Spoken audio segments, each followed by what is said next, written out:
And they're trying to establish themselves here as a supplier of like software solutions to utilities. Yeah. So if you hear of a company cracking, it's the software. Cracking. Awesome. And KRAKEN. Yeah. And then the office is just obnoxious Silicon Valley. Big chair, cafeteria. Did some feedback, Jeff? Do you have any, get any time to get out of the house and fun? No, it was all the program stuff. Oh, it's doing that, Jen, because you're streaming your own screen. But Friday It night. keeps going through there. Oh, because I'm sharing with you right now? Yeah, you're sharing your screen. So it keeps like going through an infinite loop. Okay. It's like putting a camera at a mirror. Yeah, okay, let me stop sharing my. Oh, goodness gracious. Didn't have a lot. Yeah. I didn't want to be able to tell people. There it is. Cool. It's the bullshit. Betters. Oh, wow. And then there was a. We're speaking of three, like an elevator, a couple of those things, and you get 360. That's pretty cool.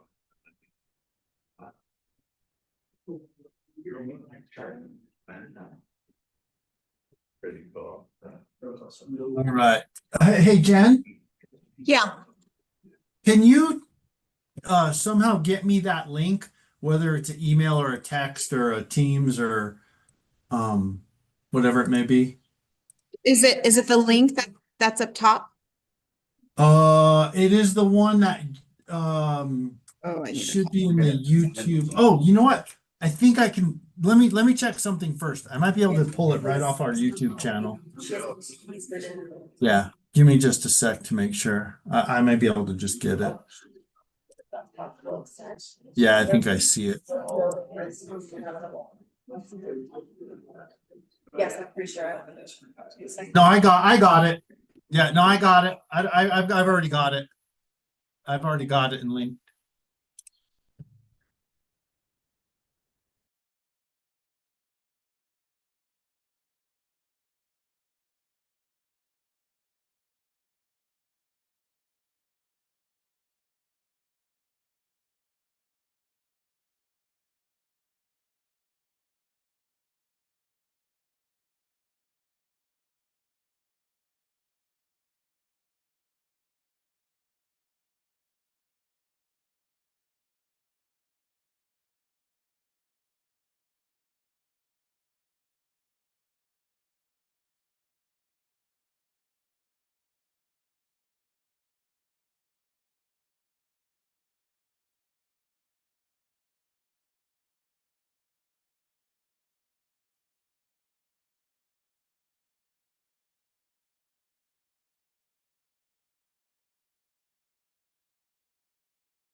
Test. Test. Phil, can you hear me on Zoom? I thought about that after I sent it. Yeah. Yeah. That's.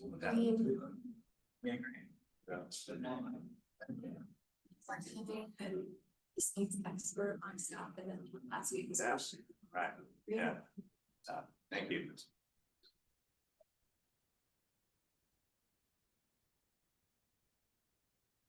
So I feel like,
Wow. No winding up. Phil, can you hear me? It was very productive. I mean, bottom line is. I'm just There's waiting to stuff. make sure there's Sorry, no Jen. delay. Yes, I hear you. Mine was on mute. But you know what? I can't hear you, Phil. Are you talking into the computer? Yes. Yeah, I'm talking into it and I'm showing that my audio is working on Zoom.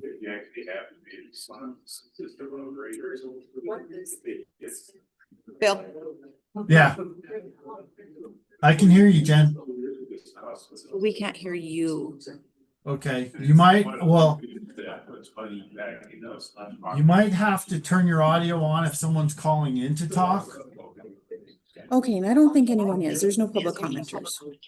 Okay, So then it won't matter if you it can hear won't- people you're from right, the It's outside. because you can hear me. I can hear you perfectly, You yes. can hear me on YouTube. Yes. Okay, then I think we're okay, right? Let's see. Patrick just said no public comment set up for online this meeting. There might be some in person, though. Okay, which is fine. That's in person. That's totally fine. Okay. Okay, so then I think we're okay. I think we're good. I'm gonna be here, monitoring and on call. Thank you. Yeah, of course. Okay, so I'm just want to All try right. one more time, make sure you can hear us. I'm Okay. gonna mute this. Okay. Let go of the how. Phil, can you hear us online? I can hear you on the Zoom. Yes. Okay. I'm actually on YouTube. Yeah. And I on can hear you. YouTube. Okay, Yeah, okay, thank you. I think we're good. for sure. Okay. All right, cool. Bye. Bye, Jen.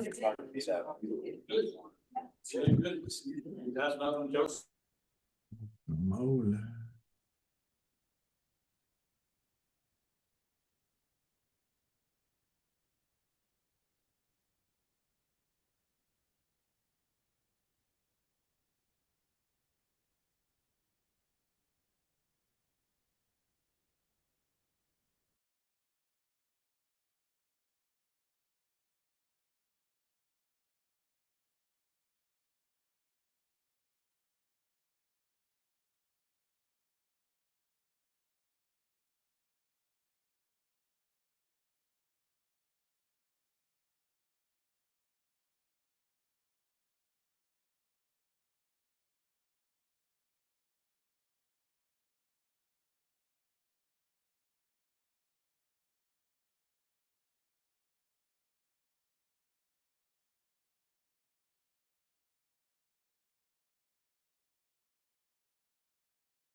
I think so.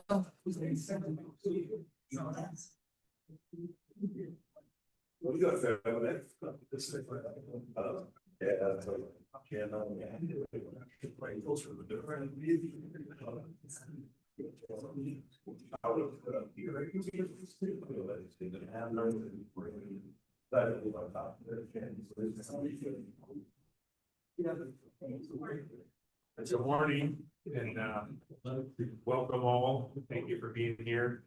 My name is Pat O'Connell. I'm calling to order the special open meeting on emergency response to the 2024 Ruidoso fires. This is an informational workshop, so we're here to listen and hear and have a good conversation and have questions. We've got a great group here with us in the room. It's Monday, May 12th, 10 a.m. We're also broadcasting this on through our YouTube channel, so the world is watching. We usually have hundreds. But anyway, that's where we're at. It's an open meeting. Can you call a roll? Commissioner Nyberg, Present. Commissioner Aguilera, present, Commissioner O'Connell. Present. All the commissioners are here and have the floor, Mr. Chair. Great, thank you. So we can stand and say, like you.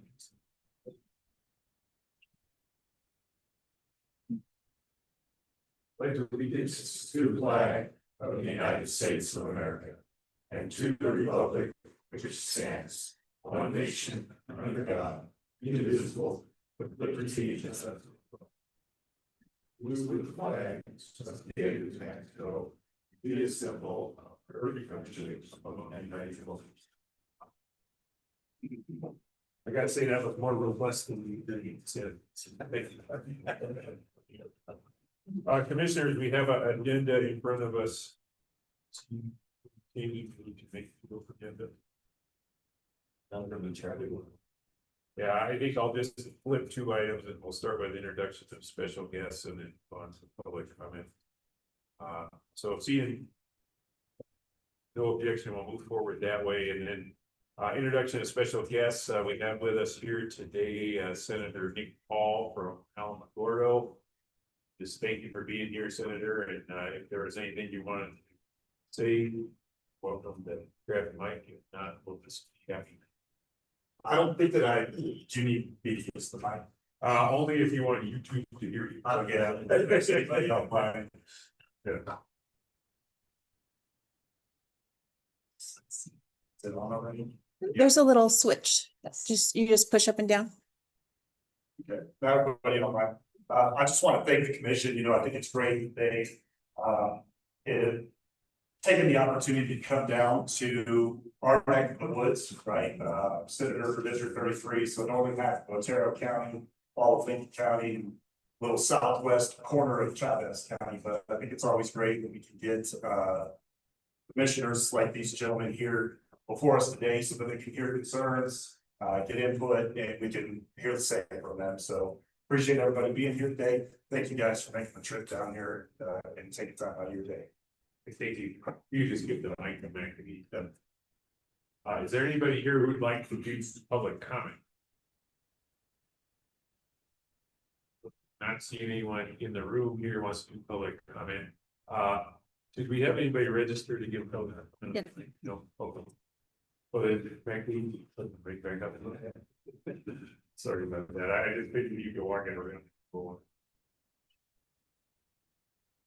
Okay, so we'll proceed with the workshop and opening remarks by commissioners. I'll go ahead and get it kicked off. Just some logistics. We have a few folks here that have presentations they're going to give, and so when it's your turn, if you go ahead and sit up here where the mic is, that'll help with that. And then why are we here? as part of the transition New Mexico made from elected commissioners to appointed commissioners, we're, instead of elected by district, we're appointed statewide. And so one of the things we recognized was it's gonna be important for us to get out to the state, because you don't have somebody elected coming to Santa Fe, so we need to take Santa Fe to New Mexico. So we've been making that effort through this year. We've been Farmington, we've been to Albuquerque, we've been places. It's been a fast year and I'm a little tired, so keeping them up. That's right, thank you. So anyway, we're here today as part of that effort, just to connect to the communities we serve. And then last year, in June, there was a fire that was devastating the area. And again, sitting in Santa Fe, we see that on television, what's going on, and because I feel for you, I'm not here. So part of it is just to hear what happened. And to get a deeper understanding of just this, what's going on in the state that we're here to serve. And then see the presentations that are lined up. The regulator question, PRC question, is how well did coordination happen from the folks who were here on the front lines trying to serve the people that live here? This fire affected some populated areas in ways that maybe hopefully doesn't usually happen, but it involved utilities scrambling to do two things, get their systems shut down, so it did exacerbate the fire, but also keep them working so the folks who are here trying to serve the community could succeed. So that's just an interesting thing, and so I'm here just to listen again to the story. Particular emphasis on coordination between utilities and first responders.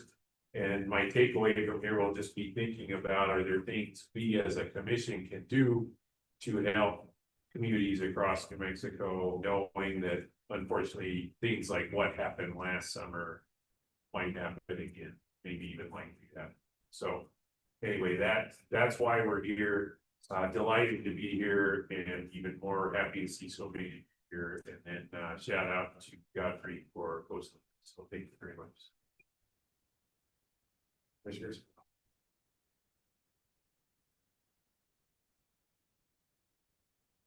I too am pleased to see the attendance today, and this is not only a subject that's important to the Ruidoso community. This issue of wildfire and the impact wildfire is having on communities is felt not just within New Mexico, with a number of catastrophic fires in the last few years, but nationally. We've attended a number of national conferences where wildfire is one of the top priorities that's being discussed today. And discussions surround how can utilities harden their infrastructure to prevent, detect, and maybe allow a quicker response to any fires that are resulting from utility lines. We have seen a lot of technology that's being advanced to deal with these issues.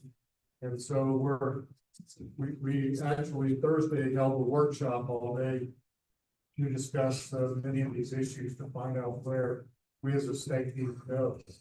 But the fact of the matter is, a lot of efforts being made to try to deal with the issue, to reduce the likelihood of fire affecting the community. And we know that there are several things that do need to be done. One thing that utilities face is they do have a right of way for their utility lines, but oftentimes the trees outside of that right of way pose a hazard to the utility lines. We have to grapple with how do we deal with hazard trees outside of the right of way. Utility does not have any authority to deal with those hazard trees outside of the right of way. So we need community support, we need landowner support, to deal with some of those threats that will continue to exist. But again, we're pleased to be here. We're pleased to listen to your comments and see some of the effects that, these fires have had. And of course, this community is no stranger to, fires. I think a dozen or so years ago, we had the Little Bear fire. For that, other fires that, burned through these Ponderosa Pine, forests. So again, we hope you won't be shy, that you'll, be, very, forthcoming in your thoughts, what we can do, what we can do as a society, what we can do as an agency, what we need to do as a state to address some of these concerns. Thank you. Also very pleased to be here and thank you for coming. I think this is probably the best attendance that we've had at, one of the meetings that we put on outside of Santa Fe. So I really appreciate your engagement and participation. This will be a great opportunity for me to learn from your experience, and I hope that is also an opportunity for other utilities and communities to learn from the experience as well. The sad reality is that wildfires are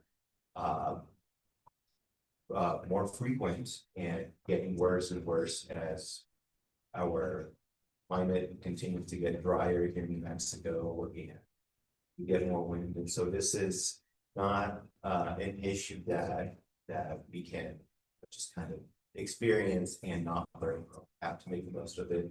And so I really look forward to learning today and hearing from you. The commission has also started a workshop on wildfire preparedness mitigation in a lot of our state. We've had utilities and public safety power shutoffs, and it's a tool that can be used to protect communities against wildfires, but they also have significant impacts on those communities. And so we need to think about how can we use our tools in a smart way so that we don't impact communities as much. As Commissioner said, how can we use technology to help us in those situations? And so really appreciate you all being here. I'm happy to be here as well. And I'll turn it back over to our chairman. Thank you. Thank you, Commissioners.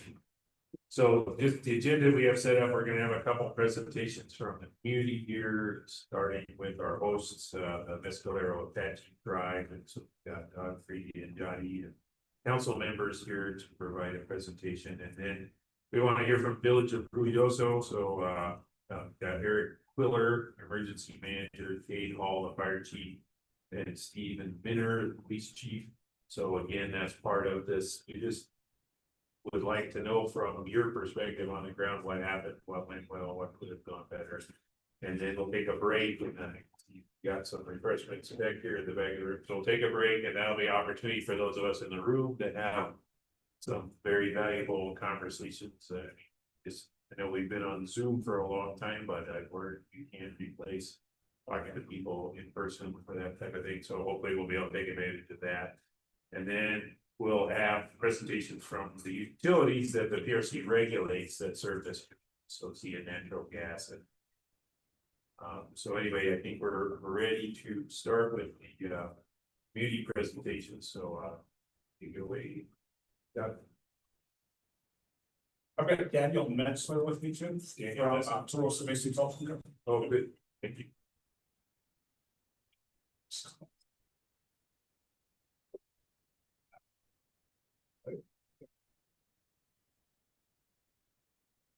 Commissioners, I appreciate you coming out today.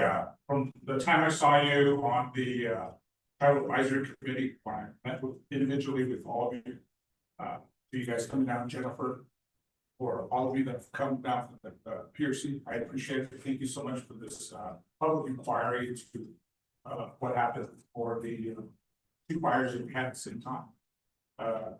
again, just a little bit of brief history, but I know I got 30 minutes, but, as we go into this whole session of fires, what's happened around here, twice that we've had fires here, but, Commissioner Beaver, so we're talking about the Little Bell fire and this fire again, which was 2 separate fires.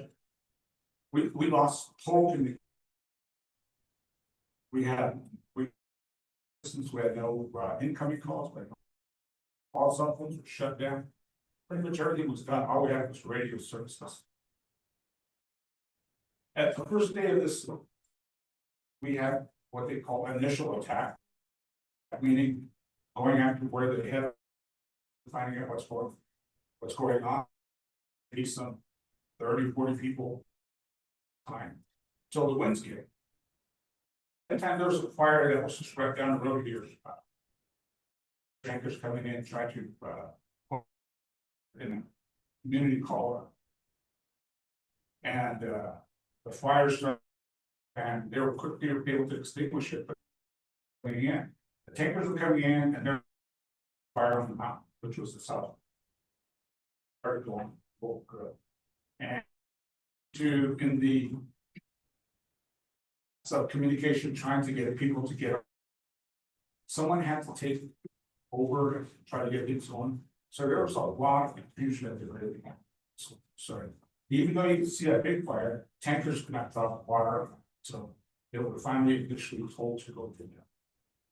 That was kind of the thing that was kind of going on. So I remember at the very beginning of this whole fire. Then we had second fire, which is the Southland fire that started on top of it, right closer to the Apache Summit. What was really winds when they picked up, winds really far and fast.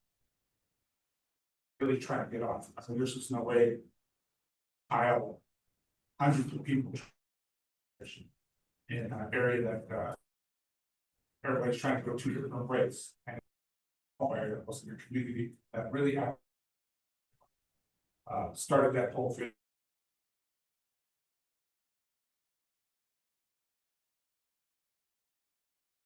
So once somebody took hold and began to that opportunity to fight fire. So while the Southwest Interagency, I think it's called, that provides those kind of services, has to come online and start bringing people in. It's usually a type 2 crew until the fire gets a certain size, then it switches to a type 1. And that crew kind of pretty much tries to figure out where to go and establish a base of communication, a base of interaction, a base of logistics, and that's here. You know, it seemed like we're kind of in between 2 fires. We had fire and right, fire and right. So I'm trying to kind of lay a little bit of base of what's going on and how things kind of started. But the Intermont Gods was one of the initial places here, and I'll let Ruidoso talk to what they were trying to establish. There, Ruidoso, where they started at the convention center, and they eventually moved to the high school, where the second team that was fighting that fire. We had a team that was fighting this fire here in the south. So it's kind of broken up into 2 areas. So I can let them explain how that happened later on. But while we're here, all this thing is happening. The fire was moving so fast that it finally came to the point where the city had to evacuate the whole town. So that meant no communications people here in town, no electrical people here in town. There was nobody here to fix it. The town was pretty much basically dead. The fire had ravaged through that northern end and taken out all the fiber going towards Beltsville. So during that time, I was trying to rush here, trying to figure out what's the best way to get things going. I need to get a Windstream on the line because they pretty much are the provider for this. So Windstream had to be in the picture, but there was no one to call or to talk to only because they've been evacuated out to all towns. So it seems that Windstream is the heart and base of communications for this area, what they call SS7 services, which is our services to get out to the outside world. We go through them to get out there. From there we connect through centrally through Ruidoso space. Okay, so that's kind of the link on how we got to get it. There's only one way in and one way out. And that's through Alto, went back to, Nogales, it's here's also. And finally that, it gets out from, here's also. So. Those lines were severed when the fire initially threw the stuff. So I started organizing people here in town, trying to get that going. Trying to get communication people to help me to be able to get into some of the places in town. At that time, Ruidoso Midtown was not affected by the fire. Fire was kind of floating around everywhere, but that was still intact. During that fire too, on the other end, TDS was highly affected. Their central office or headed down. So there's no services. So a lot of our services for cell phone. And that once that building burned down, all cell phones. So we had none. So during that time, trying to get things organized, trying to get things going, the tribe had asked me, we need to get services established. The fortunate thing was, Square Apache Telecom never lost internet services, but we did lose our SS7 capabilities to get out. And that was coming back through Ruidoso and back up to the other side. Immediately I started getting calls from surrounding providers, like BBT was the first one to call, and Daniel. And then we had Plateau call us to say, well, you know, what can we do? So let me establish it. So I established a base of communications here at the NMPRC and started getting the group together. So all of us started getting on a Teams call. As we had internet, we're able to do what we need to probably here. Ruidoso was kind of critical, but then again, nobody was there at all. So in that history of what was going on, that's kind of how everything kind of collided together. So from that day moving forward, and now I can go to the my presentation on it. But I just want to give you a little bit of a base of what was happening from this side. There's a lot of sides to this whole thing. There's a lot of facets to this. But again, June 17th, 2024, a group was born called Emergency Broadband Operations Team. We had to give ourselves a name. We started every morning around 10 o'clock, I think it was. We had our first Zoom meeting on that day, trying to get everything organized. I started getting the first people involved in that. There's probably about maybe 12 of us at the very beginning. Trying to get, a lot of people to say, well, can people can help? What do you need? We started evaluating, trying to get at least get organized and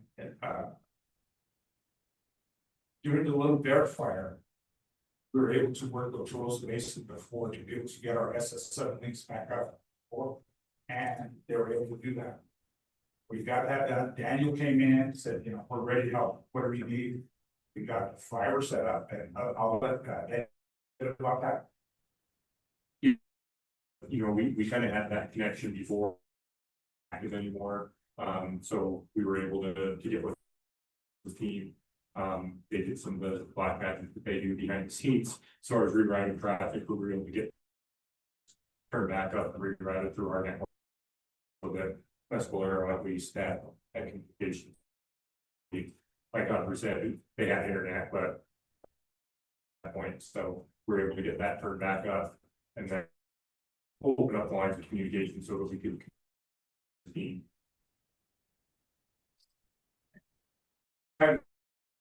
Was kind of tough, only because all those connections go back to the Ruidoso injury.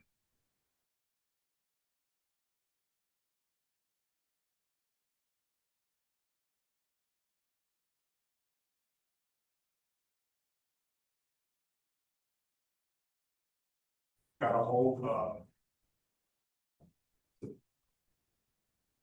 and one of the main guys from Winchester. There's somebody, but finally we're able to get hold of somebody. Have them come in, and since through Ruidoso, they couldn't come in from Hollywood, so a team from Carlsbad to go through our chief clock pop and Alcor will come back up just to get to the side. once we've got that going. Make sure that they wore, yellow pants, whatever they need to do to go into that kind of zone. Safety issues that are, need to be. And personnel working in the area, you've got people making sure that fires don't flare up somewhere. Make sure that they need to get in and get out, stuff like that, so. Kind of got it acclimated here and then sent a team into Ruidoso, giving those connections. And on that second day, I believe it's one got finally SS7 services there. Part of it. As we started gearing up more and more people were coming online. We started looking at TDS and Plateau. Plateau came to us at all sites of the county. What we want to get that going. Well, we need to start identifying. So TDS was able to start taking people out into the field to find out assess it. Quite a bit of fiber get burned up into a lot of areas. We start first and start looking at what areas the next slide is. And again, creation was to focus on getting areas. We wanted to make sure that internet services always would work. And we set it up here. It'll seem like the most popular place, but you can actually set this up. Get this group going to be able to attack the broadband services. And so that was first and foremost our first focus slide. As talking about those fires that was going on, there was actually a blue fire that was from the picture that was still. If you can see that one red line firing up and still smoking, so one of the helicopters was going. The South Fork fire started. Helicopters were flying over that fire, but again, there was still no notice to start fighting that fire at that time. I think all that I heard of, because I've been in the briefings every my presentation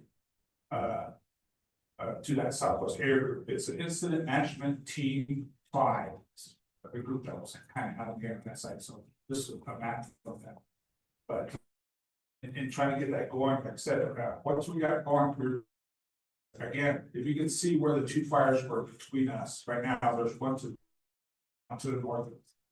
The fire did try to approach here. They had teams staged on top of the hill, trying to stop that to keep this place, actually keep moving and start going out. Fear is pretty much how we say it. Super fence or angles. Obviously, the South Fork fire was the most damage a lot of structures. Exactly what the last number of structures were. Kind of somewhere. But again, as we move forward and try to get things going, kind of illustrate what we're wanting to do. I'm going to get up here to kind of point out. What we wanted to do was actually comes all the way through here, it's back down here from Ruidoso Basin. We have another fire that goes up where it says Alpine Sellers Village. That's another fire that goes around through Nogale and gets back down to Ruidoso Basin, has all the fire that goes up that way. We kind of ring. It's not an official ring that works together right now to be able to work at, but we have, since this has happened twice, to happen the third time. But we need some funding. We've got the fiber, we're kind of a little bit fiber poor, but we have enough fiber to run a ring around them. That's what we're calling it. We need funding to help us fund the equipment and make it a little bit more robust. Right now, we're just using one hand to be able to do that. I'm hitting Ruidoso Basin, Daniel them. We're hitting with Windstream on the other side, which is what they have. we need some funding. And what I'm. If we could use the state USL fund. Our funds out there right now for last mile. Funding that could be coming online. We've got to reconnect. Funds that are out there that are grants. That can be used for last mile. Really no middle mile, but funds. I was hoping that I could pause some last mile funds for state US funds was and be able to use it for and reinforcing these rings that help the area. If we do this and accomplish this, and these are lessons learned, probably have no problem ever having a fire. The ring stays up no matter what. Back to this side, and the route that's being established right now from the east side, which is a PVT fiber through that area, kind of off the map, but it's an area coming in from Lincoln. And that was one whole thing that we forgot. The fire did not affect. But with all their services coming out of Ruidoso, they were. So we finally found out when the mayor came and said, what about us and got that? So what's have no service. I told him get everything mitigated around. We finally, once they came up and told us, we started getting on that fiber store. We were able to get some Starlinks. I believe P&L was instrumental. First was that team that brought in some set up. We set one up here at wherever we set up one in Capitol, Village Hall, and the police station, and we're some services which they. There's places where we need those kind of services. Situation really help.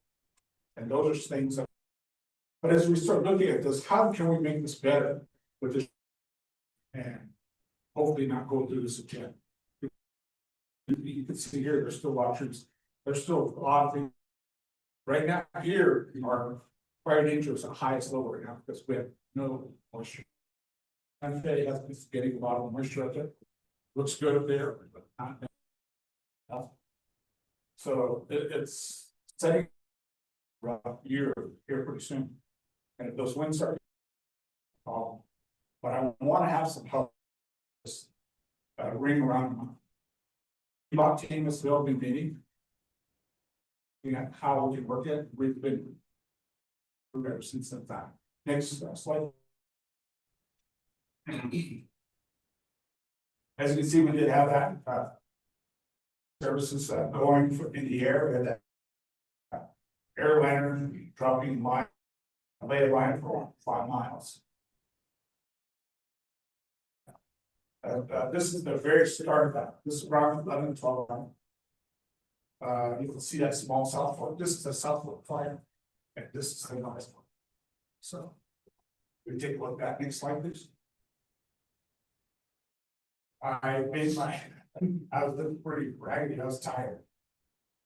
Stayed up all through that whole time, but I used to have to do my morning presentation to talk about what we're doing and how things are going. At that highest time of the fire that coming through the community, that it was like the end of days. It's just roaring down on wheels. And that was pretty bright. Just some lines that were laid in the wrong place, the wrong time, and they dropped some story, you're gonna get hit. So we had some pink vehicles there for a while. Next slide, please. Pictures of the they're headed pretty much Verizon, AT&T, T-Mobile service were pretty much shut down when this facility burned out up in the Alpha area. Next slide, please. No. Okay. But I think it's just a lot of this devastating. How can we mitigate more and how much should we have? Okay, so in that portion of that, as we keep looking at that, again, in talking about that, funds, hopefully be sidestep for just a little time. How we restore this. I think this is something that would be any fire that we have in the city. Future fires, you know, some kind of way to look at different areas that are prone to fires right now. How can we mitigate downtime for communications? Are people with cows? I'm not sure exactly. FEMA is now. If FEMA like they did in the past, then it's going to be up to the state to try to. What's the best way forward to? How we can mitigate these fires if we're not going to have. The state's going to have to step up there, try to do a little bit more. So, how areas with the communication services, those things that I look at. Majority of the people, how are they affected? What can they do? Can we put in a saver on we house? They can be coming into the area. Are we those services, which is the Starlink or any of the services of that magnitude? Are those going to be incorporated in the initial restore services for area? Those they find and put into hopefully a book like you guys are looking best to do in that situation for each community surrounding area. And mobilizing groups of people how to mitigate and go out this. You know, I was fortunate because in my early life, I did work at Foresters. So I kind of knew the structure of how things work. So in that initial attack, when I said, I mean, that's kind of the basis of how I got this group together. And we attacked each of them, making sure everybody was safe. Going after these other areas, make sure services were sort of. But the day one of that fire, until 5 days later, we had services. 98% restored for the basic services already. Now for last mile residential, there was a lot of that didn't happen. But I could say businesses and government. Local governments all had their services back up. That was kind of our priority. We had Zoom calls every day. When we first started, we had maybe 10 to 12 people, all the way up to we were right in the middle of this whole thing. We had probably 50, 60 people. We had Senator Lujan online, helping us where we need on that side. We had vendors coming in and say, we've got fiber for you. If you need it, another company looks at one source. Western Mexico was heck, they brought us. Just lay down. That's another thing too, is to make sure that they fiber underground, we made it without having to dig high red ribbon on it, so we told firefighters don't touch this prior to getting things working, it's making self out for legal and we're trying to build these borders until we could get other teams in there because our poles were on.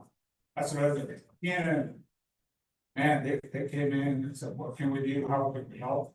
Our main line for the square patch went scary, all of us. They came in and said, how can we help? We're going to rebuild the school line, we'll get everything get started back up there again. We did have a microwave tower up there that we did keep services up on not working. But we had to try to keep getting fuel up there to our generators because there's no power and everything's done. We had to get up there and kind of help out with that, so try to get us through a lot of that area. So it was great. I can't say enough in other things. But it was a whole terrifying pleasure. That really helps a lot in those areas. So I don't know what others from here Sorry. Okay. No, I think you hit it all. I mean, I think the big thing is the ability for everybody to come together and, you know, I think. Sometimes as competitors, we tend to throw each other under the bus, as one string, whatever.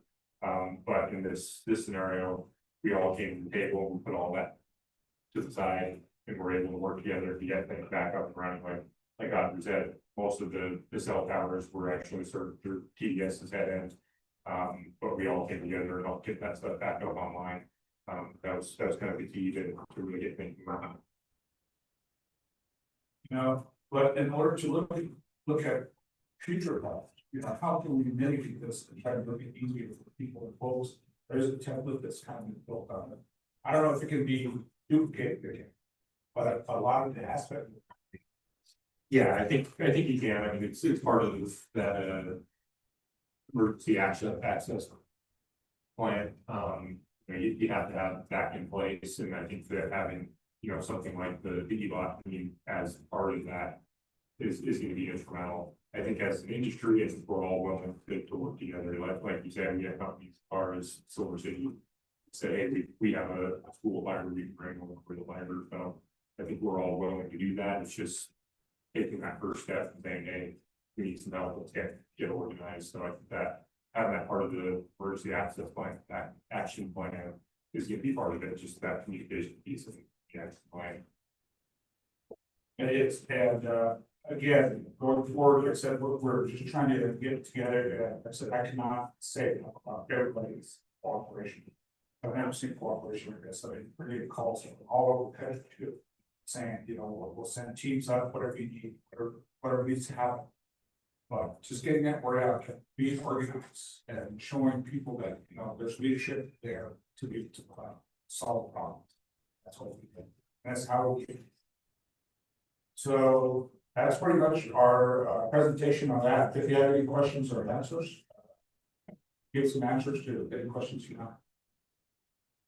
Thank you for that. I mean, great kickoff for Orange. Exactly the reason we're here. So thank you for that. Commissioner, did you have any questions for this presentation? And then on the agenda, we do have a Q&A session at the end. So I'm kind of waiting just to hear how it all comes together. You linked forward to some things we're going to hear later. So that was very helpful. Sure. But we're just trying to lay that foundation of exactly what happened, what it started, where it started, all those kind of things. And what's happening. It was you could see it happening right there in front of you, but it's like you're kind of help us to know how to start getting organized to do it. It finally came together after the time. It started really great. Okay. That's our presentation. Thank you. Again, thank you. And so next up is the village of Ruidoso. We have a contingent from the village here.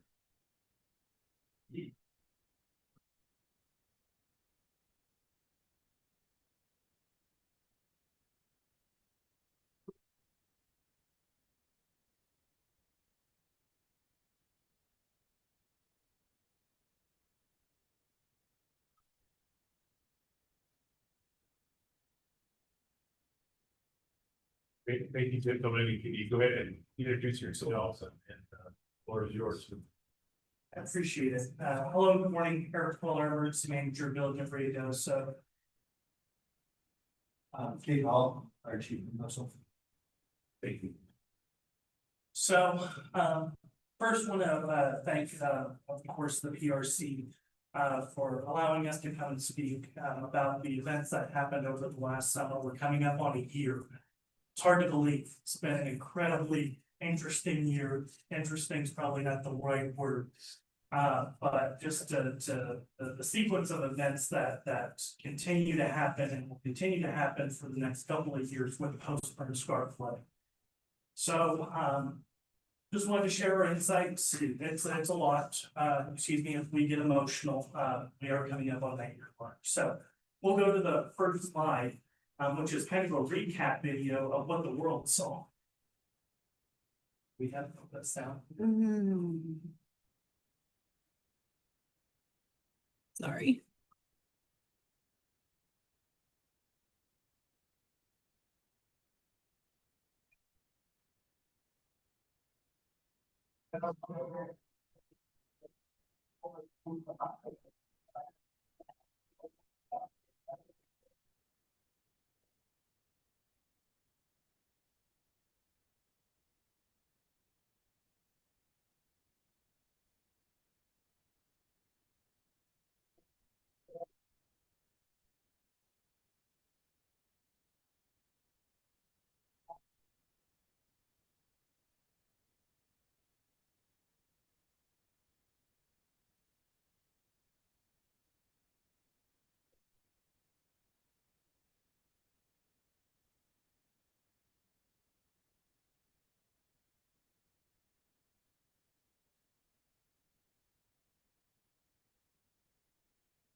Next, thank you for that. We and the public safety side didn't have the regular look on how a disaster works. You know, we started hearing people's stories about they're without internet, they're without a home, they evacuated. We didn't, we stayed for the entire duration of that disaster. So one of the many things, the takeaways is, yes, we emptied town, but there was a good chunk of us that stayed behind. And so, we also have an addition, and Chief, do yourself, Chief. Oh, sorry. I'm Chief Steve Minner with Ruidoso. So a little bit of background of Ruidoso, the phrase of the village of Ruidoso is living in nature's playground, which is a very accurate depiction of the village of Ruidoso. We have hiking trails, we have a lot of mountain biking, we have UTVs, we have 2 lakes that people swim, fish, everything that you want to do outside, we have it. So the US Census population for the village is around 7,000. However, during Memorial Day weekend, our busy time of year, which is usually the summer, we grow up to 50 to 60,000. Full-time residents and even just tourist populations. And so when you start looking about what happened on June 17th, it wasn't just, you know, the video clip said 5,000 people. Estimated that we evacuated about 50,000 people out of the village of Ruidoso. There's 1,300 short-term rentals, 10 to 15 traditional style hotels. So when we're looking at disaster and response, it's not just that we're planning for the tourists, we're also planning for the residents and everyone that visits the village of Ruidoso. And then, of course, you get into the real statistic populations, 25% of our population is over the age of 65. And 16.5 is under the poverty line. And our main industry is tourism. And so when we have a disaster, it disrupts so many things. One of those being is our tourism industry, which is the lead driver of the village of Ruidoso and that south portion of Lincoln County. We go to the next slide. So a couple of base stations, when we start looking at the response to the South Fork fire, my office houses under the fire department, but we coordinate with all of our, there's public works, the police department, to coordinate all aspects of emergency operations during what we call gray sky days. Two types of categories. You have gray sky days and you have blue sky days. Blue sky days is like me talking to y'all today, understanding what happened and how we better can prepare ourselves. Gray sky days are like June 17th, where we're making plans to keep the public safe. We're making plans to stay. We're making plans and executing, making sure that the preservation. So one of those things that we spin up is called the Emergency Operations Center. The Emergency Operations Center is a standalone building that is functional during planned events and disaster response. So when you start with the chart, you have like ESF 13, that's public works. ESF 2, which is communications like Windstream, Mescalero, Magic Telecom, radios, all of that. Safety answering points, Zia Natural Gas, PNM, they all fall under the chart. They have spots in the Emergency Operations Center. When our Emergency Operations Center, both PNM, Zia Natural Gas, activated and came and sat in our Emergency Operations Center time updates of the situation on their side. It's kind of a two-way street. They're providing information on where their critical infrastructure is in the disaster, and we're providing them efforts into understanding the complexity of the disaster. I think about day 3, Otero Electric, there's a high transmission line that runs along the US 70 corridor. If that goes down, major impacts to the southeast region of the state. So we then turn to the firefighting division of the Emergency Operations Center, share that information. They start putting assets on those critical infrastructure areas. Over the course of the disaster, we had 2,000 responders. That's just, we're still compiling the numbers. And this was truly a response. It was clearly a national response. We had over states provide emergency assistance to Mescalero, so to Lincoln County at the course of this disaster. We move on to the next slide. So kind of going into the emergency alerts, this is all the sequence of events for the village of Ruidoso. And then we'll talk a little bit about lesson learned for both public safety. The village of Ruidoso has a multi-layered approach to emergency. Layers save lives. That's my key for this of emergency management. Don't rely on that stream of communications when it comes to emergency alerts. Have no. That's the outdoor warning sirens that we have. If that's the emergency, you get on your phones.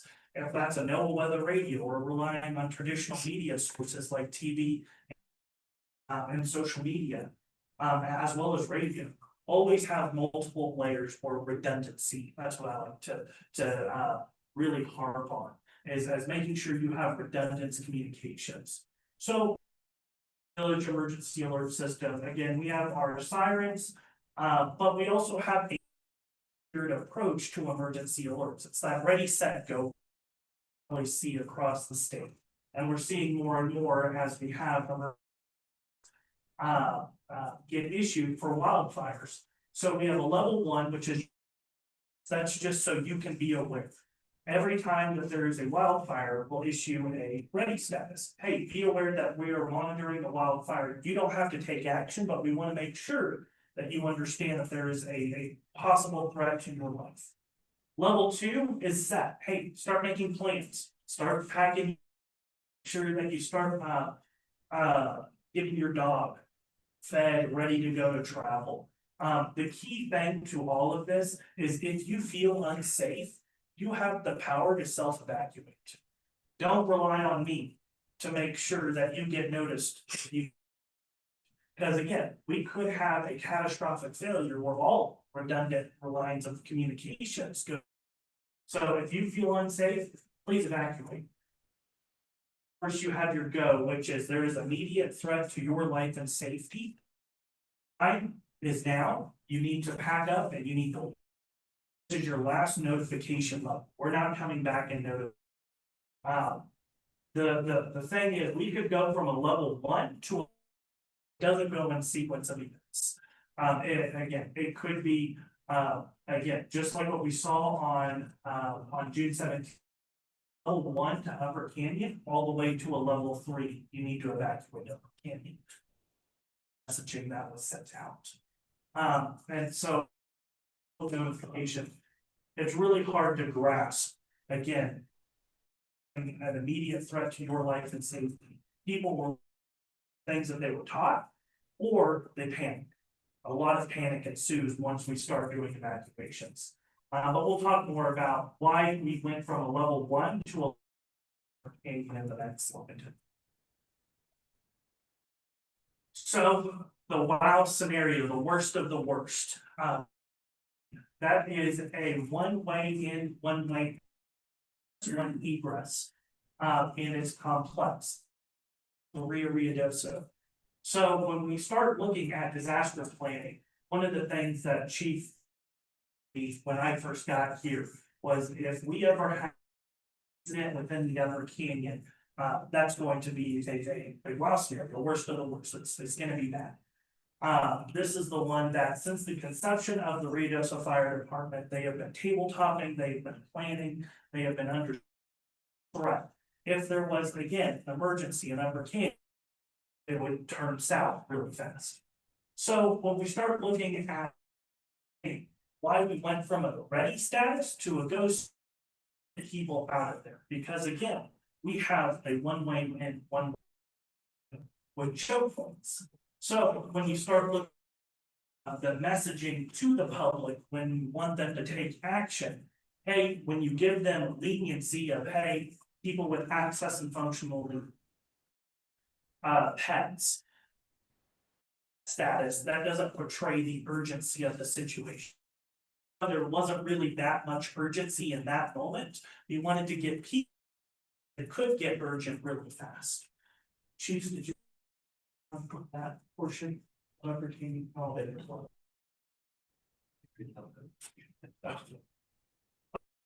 On to the next slide. The contributor June 17th. We had a critical fire weather day. Our minimum relative humidity was at a 9. Winds were at a 23. Those wind speeds. There were gusts up to 35. So we had warm temperatures, we had an unstable, we had strong winds, and we had low relative humidity. Key components were there for this not to be such a great. What it took was a spark, which that's where the line of. Now moving on to the next slide. The other was we were getting a surge of moisture coming. So on the rest of the week, looking at that Thursday, Friday, already starting to see showers going to develop. So we went from fire on June 17th, a full day of firefighting efforts, to the 20th already flooding. We already started having flooding in the creek area on top of and the Alto area. So again, a lot of factors of why this unfolded. So moving on to the next, we'll get into the actual sequence of events before we discussion of the lessons learned for the area. Again, if you're going through hell, keep going. That's what it felt like, the 19th, 18th, or the 17th, 18th, and 19th. So as we move on to our next slide, we have the initial start of how things unfolded the day of June 17th. We had the United States Forest Service notified the village of Ruidoso of a small fire on the reservation about 2 to 3 miles from the end of Upper Canyon. Crews are en route and they would advise once they got on scene. Again, the dynamics of that situation, air resources were ordered. On the left part of your screen, you actually see the line of cars when we did the full mandatory evacuation for the village of Ruidoso. That's a couple of outside of town. At 11:21, the Ruidoso Office of Emergency Management issued their first initial incident report to executive leadership and the Ruidoso Emergency Operations Center. During that same time period, the Smoky Bear hotshots got on scene. They advised of extreme fire behavior to interagency dispatch, and they were pulling back their resources. I know phone call. I know Chief Minner was also talking with their staff on areas of operation. But when you start hearing that fire crews, when your hair kind of starts to stand up, especially with the worst of the worst case. So fast forwarding slide.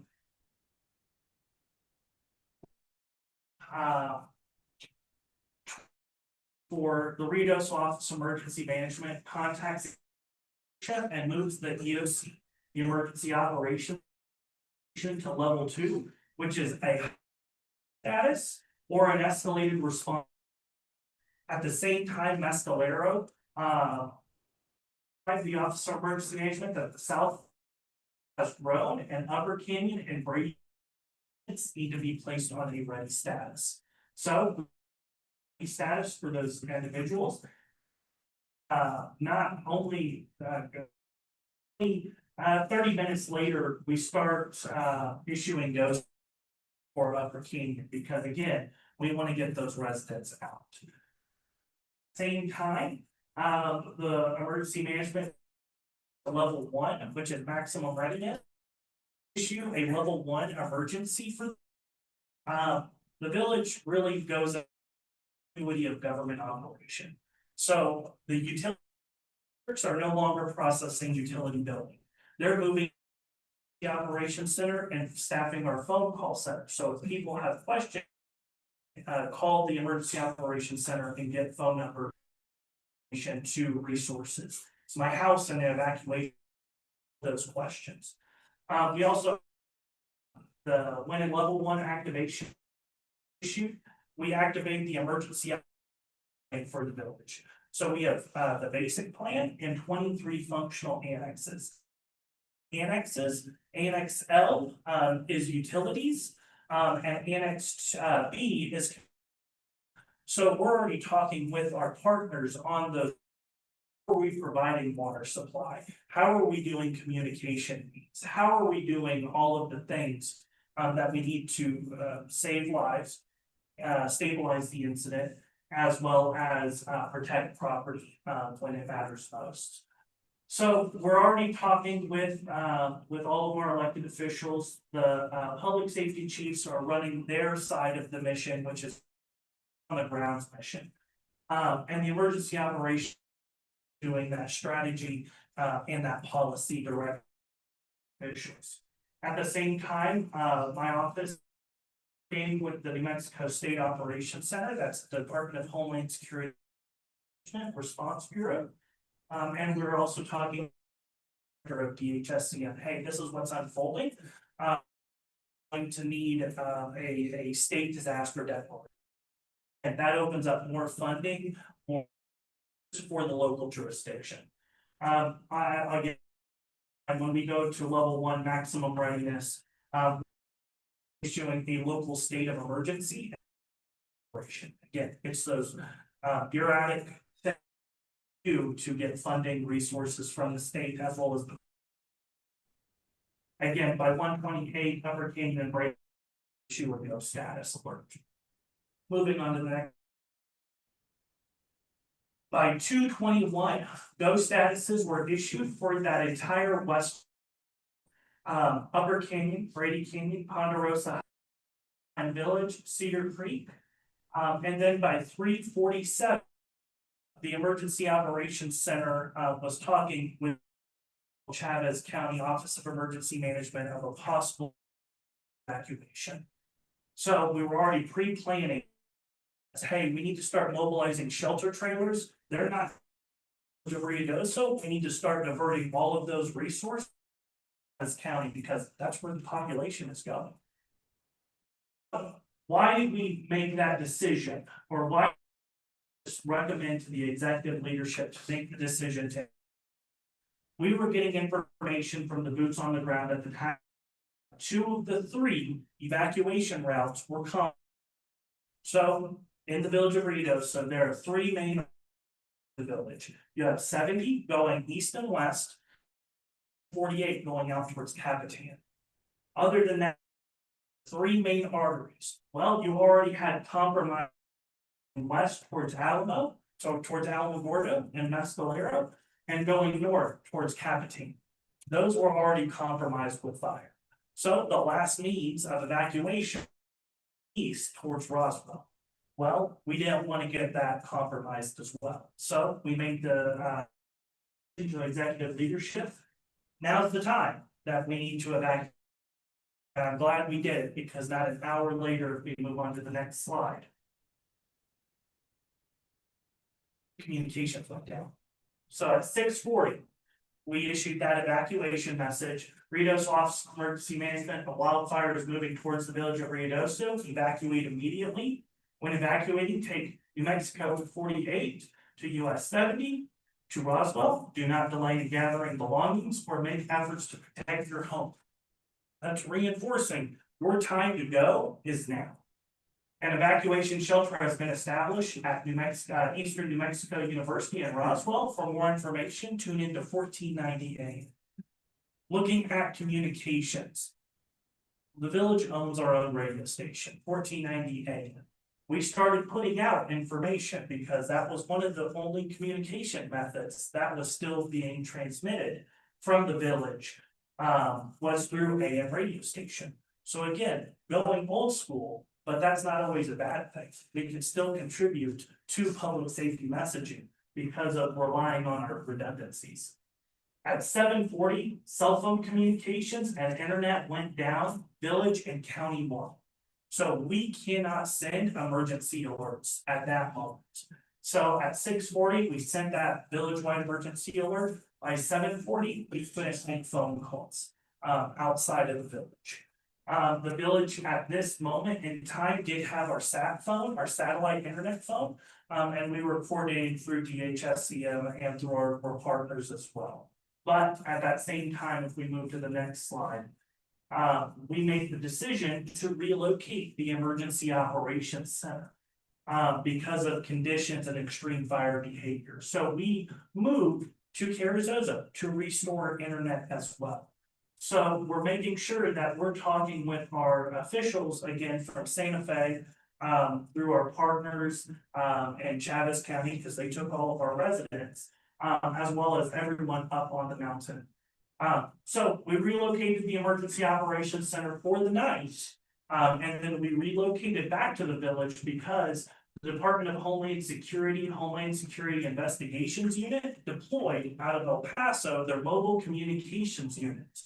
And restored communications for the village of Ruidoso that next day.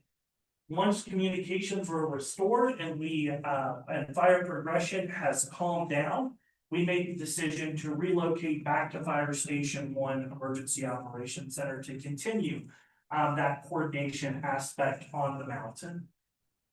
Again, by 4 o'clock, the village of Ruidoso did windshield surveys on June 18th, and we estimated that we had over structures that were lost. At that moment in time, we also had 30 individuals reported missing. So the next slide. Now we have the flooding. The flooding began on from June 19th all the way to September. There was flash flood emergencies for the village. Flash flood emergencies are the highest level of warning the Weather Service puts out. You can see with that trailer up on the right side of the screen. It's kind of funny. The name of that trailer is Stormproof, and it did its name. Again, we had so when we start looking at the fire, that disrupted the community. It was the 19 emergencies and normal flooding operations that we did. I like to say that these are cascading events. This curve up north with the Hermit's Peak. Same situation has happened here. So when a burn area gets so intense, a fire area gets so intense, you have something that develops hydrophobic layer. That's the sediment that crystallizes and becomes a sleet of glass. Any water that dumps will immediately wash off. That's where this burn scar flooding comes from. Usually, burn scar flooding lasts for about 7 to 10 years. So we are in for a wild ride over the next 7 to 10 years with our burn scar flooding. So moving on to the next slide. You have a map of Ruidoso, the shaded areas, you can kind of see the rivers. The Washington Post quoted this very eloquently. A post-burns or post-fire nightmare in New Mexico with 8 floods in 4 weeks. So we went from doing firefighter operations to immediately life-saving protective measures with the water rescues. With that, we move on to the next slide. We had 500 plus rescues, 700 plus evacuations, over 1,000 shelter in place, and 0 flood related deaths. So quite an achievement. The #1 disaster killer in the United States is floodwaters. Out of that, it's flash flooding. Most of those are in cars where people go around the barricades. For the number of flash flood emergencies that are issued, and there's usually only about 27 that are issued in the United States. Out of those 27 last year, majority of those were ours. We had 0 flood related deaths. And that's due to the 2 gentlemen to the right of me, as well as all the teams that brought it. That's an exceptionally high standard, and I'm still shocked to this day of that. So as we move forward, that's our damage assessments. This is our individual assessments. When you start looking at FEMA, you have public assistance and individual assistance. Individual assistance is our citizens that are filing claims. That is the number of destroyed, major, minor, affected. So those are human populations that are displaced, affected, or their houses have been destroyed from those 3 categories, or 4 categories rather. Moving on to our next slide, we have the other side of the house, which is our PA damage assessments or public assistance damage. There was 213 projects that are categorized for public assistance through the Federal Emergency Management Agency. Those are subcategorized as emergency protective measures or emergency work rather, and are standard projects. The 2 projects for emergency work is category A, debris, and category B, emergency protective measures. Those are like the swift water teams, those are the firefighting assets, and then our category A is we have all of this burn debris where you put on. Those are our replacement projects, our roads, our bridges, our water control measures, our building and equipment, our utilities, and our parks and other things that fall into those categories. This was a snapshot early on in the disaster. We actually had 227 projects totally submitted to FEMA for disaster reincorporate with the costs, reincurrent of the costs. A lot of money of our public infrastructure, was destroyed during this disaster, along with all of our individual. Secondary, primary, doesn't matter, they were destroyed. So as we move to the next slide. Our lessons learned. So from challenge comes resiliency. And so I'll like to hand it over to our public safety chiefs to kind of talk about their experiences and their lessons learned when it comes to utilities and the public regulatory. Chief. Hello, so I'm gonna be pretty short, really. I don't have a whole lot of, that he's told everybody kind of how it goes, but some of the things that we've learned is that by acquiring these right of ways for the electric, what they're talking about, the power lines. So we were talking earlier about the trees that are in the power line. Well, this fire came and destroyed pretty much majority of the trees in our canyon where there's one way in, one way out. So take advantage of the situation, clear cut that right away, make it safer in the future, but then we left all that trash in the ground. Nobody wants to take care of that situation. Now we're talking about the debris from the flooding. Now we have some major problems. So we've learned that, we mitigated one problem, but we started another. So we need to figure out how we can fix that problem. And then just at the time of these fires, I was a captain, I was on the ground, so I wasn't the chief. I got promoted to chief in October.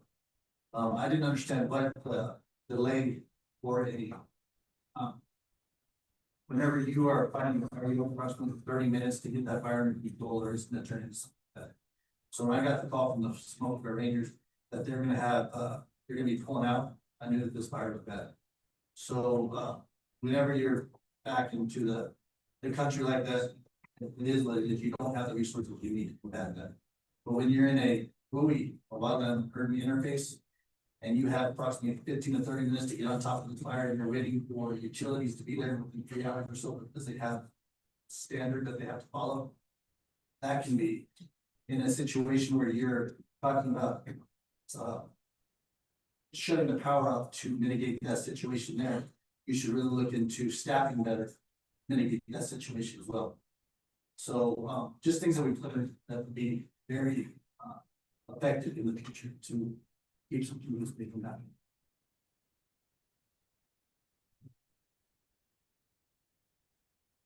I might be pretty brief as well. I think Eric did cover a lot of that, but what we realized from the police aspect of it was in any emergency, and anybody will tell you this, the person that goes south is communications.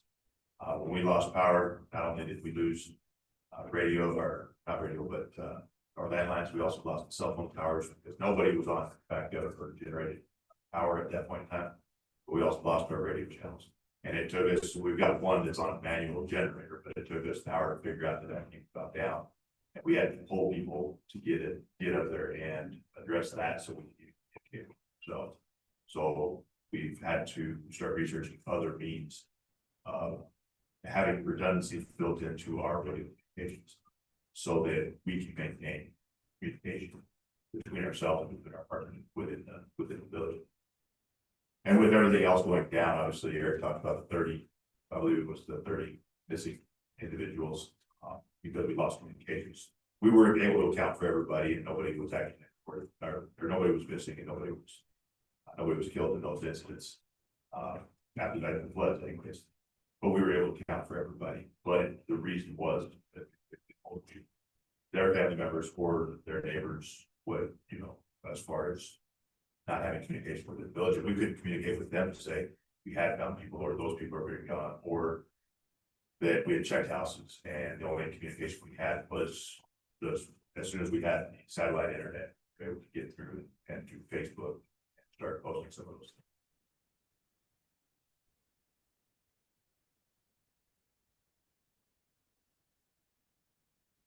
things. So to the communication standpoint of the village, we mentioned that Department of Homeland Security Investigations Unit bus. That was up on the mountain. We made a phone call at 3 a.m. And that one relocated again from El Paso to be up on the mountain to restore communications in terms of the satellite internet. We ran off of satellite internet for the first 2 weeks of the disaster.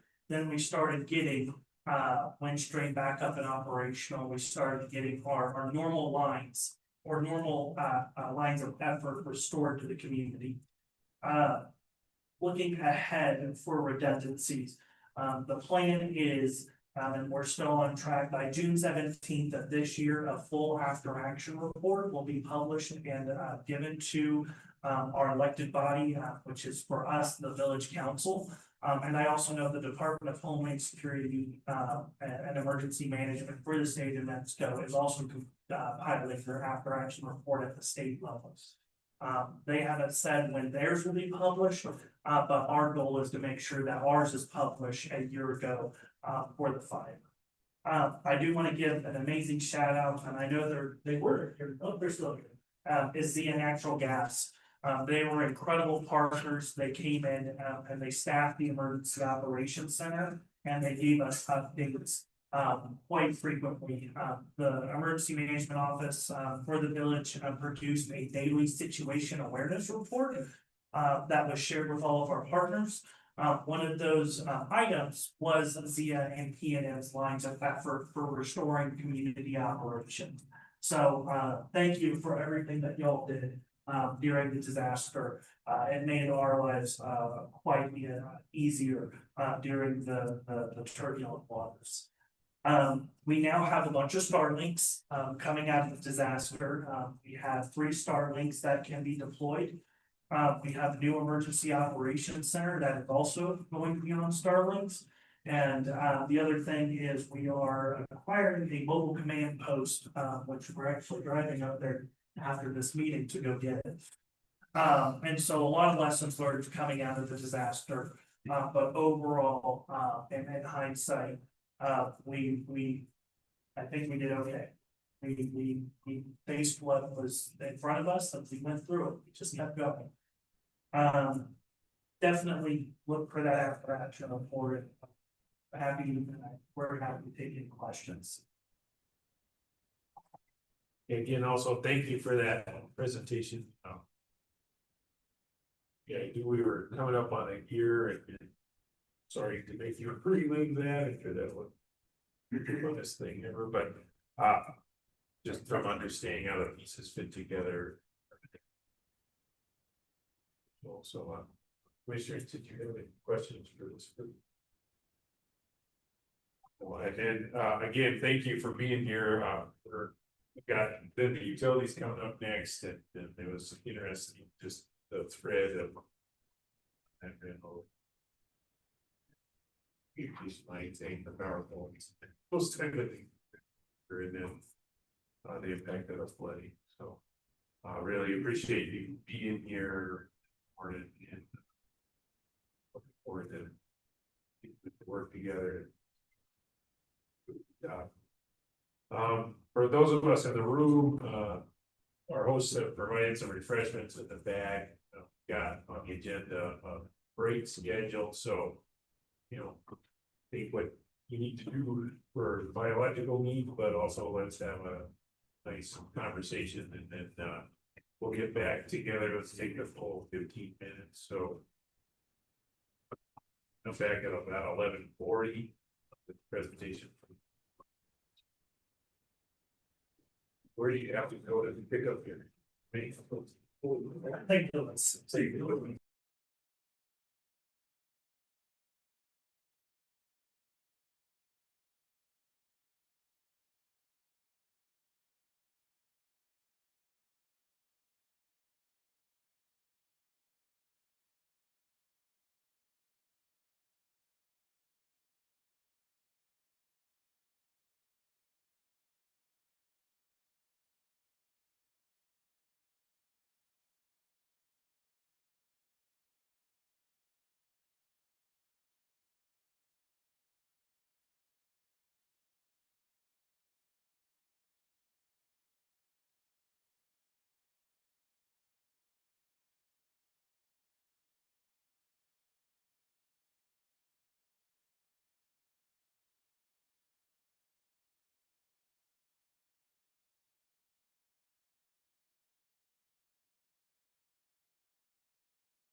So just gotta start a little bit. The good news, next time down there, you break then red people go.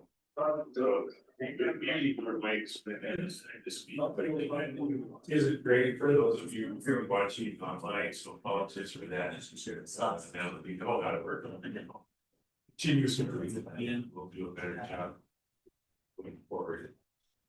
So anyway, I think we'll go ahead and get started. You have friends that are pretty worthy.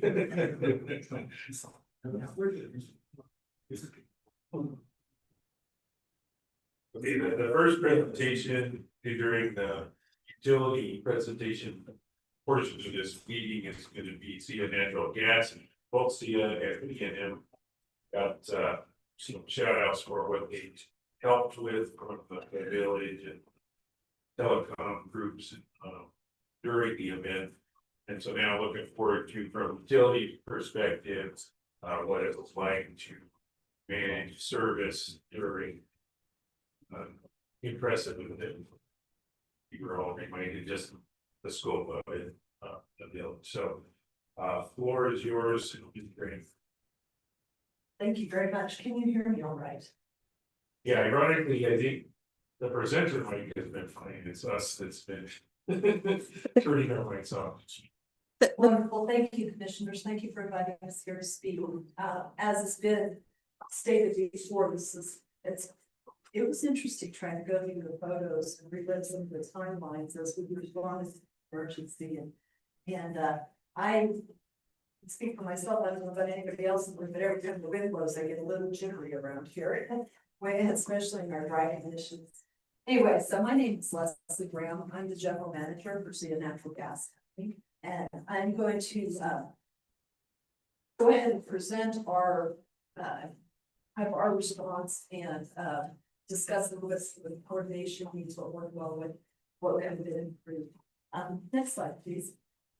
With me, I also have Wes Hacker, who's our utility operations manager, who is the district manager for this area at the time of the fire. And then Jacob McKinney is our pipeline safety manager. He works very closely with Jason Montoya, the Pipeline Safety Bureau. And both of them were out in the field turning valves, assessing damage, assessing response throughout the school. They're my back in case we have any technical questions we can talk about. So I appreciate both of them. And again, thank you for inviting us here. I'm going to tell this story a little bit from the natural gas perspective of this kind of emergency. Thank you for just switching the slide. I would like to start with just briefly, how do we respond during a forest fire emergency? What are our priorities? And what are the actions that we take in that first week? Move on to a little bit of our flooding response, and then move on to some questions that we were asked to address during this presentation, which is the emergency coordination. Next slide, please. I've joked a little bit. Emergency notification. We have a huge emergency plan that PHMSA makes us have in place. We review it annually. We do public liaison meetings with local emergency responders. That plan always starts with when we get the call. And in almost every fire, we've never received a call. And so I joked that I'm going to add smoke signals to our emergency plan. And so when we start to see smoke, we're going to go figure out what's going on. Anyway, once again, like most of the community, Ruidoso is a very small town. And so most of us were keeping an eye on the pillar of smoke that was coming up from the upper canyon. We were starting to monitor social media, posts about the village, a lot of things going on. So figuring out where the fire was, how big it was, how fast it was moving, and what was going on. Okay.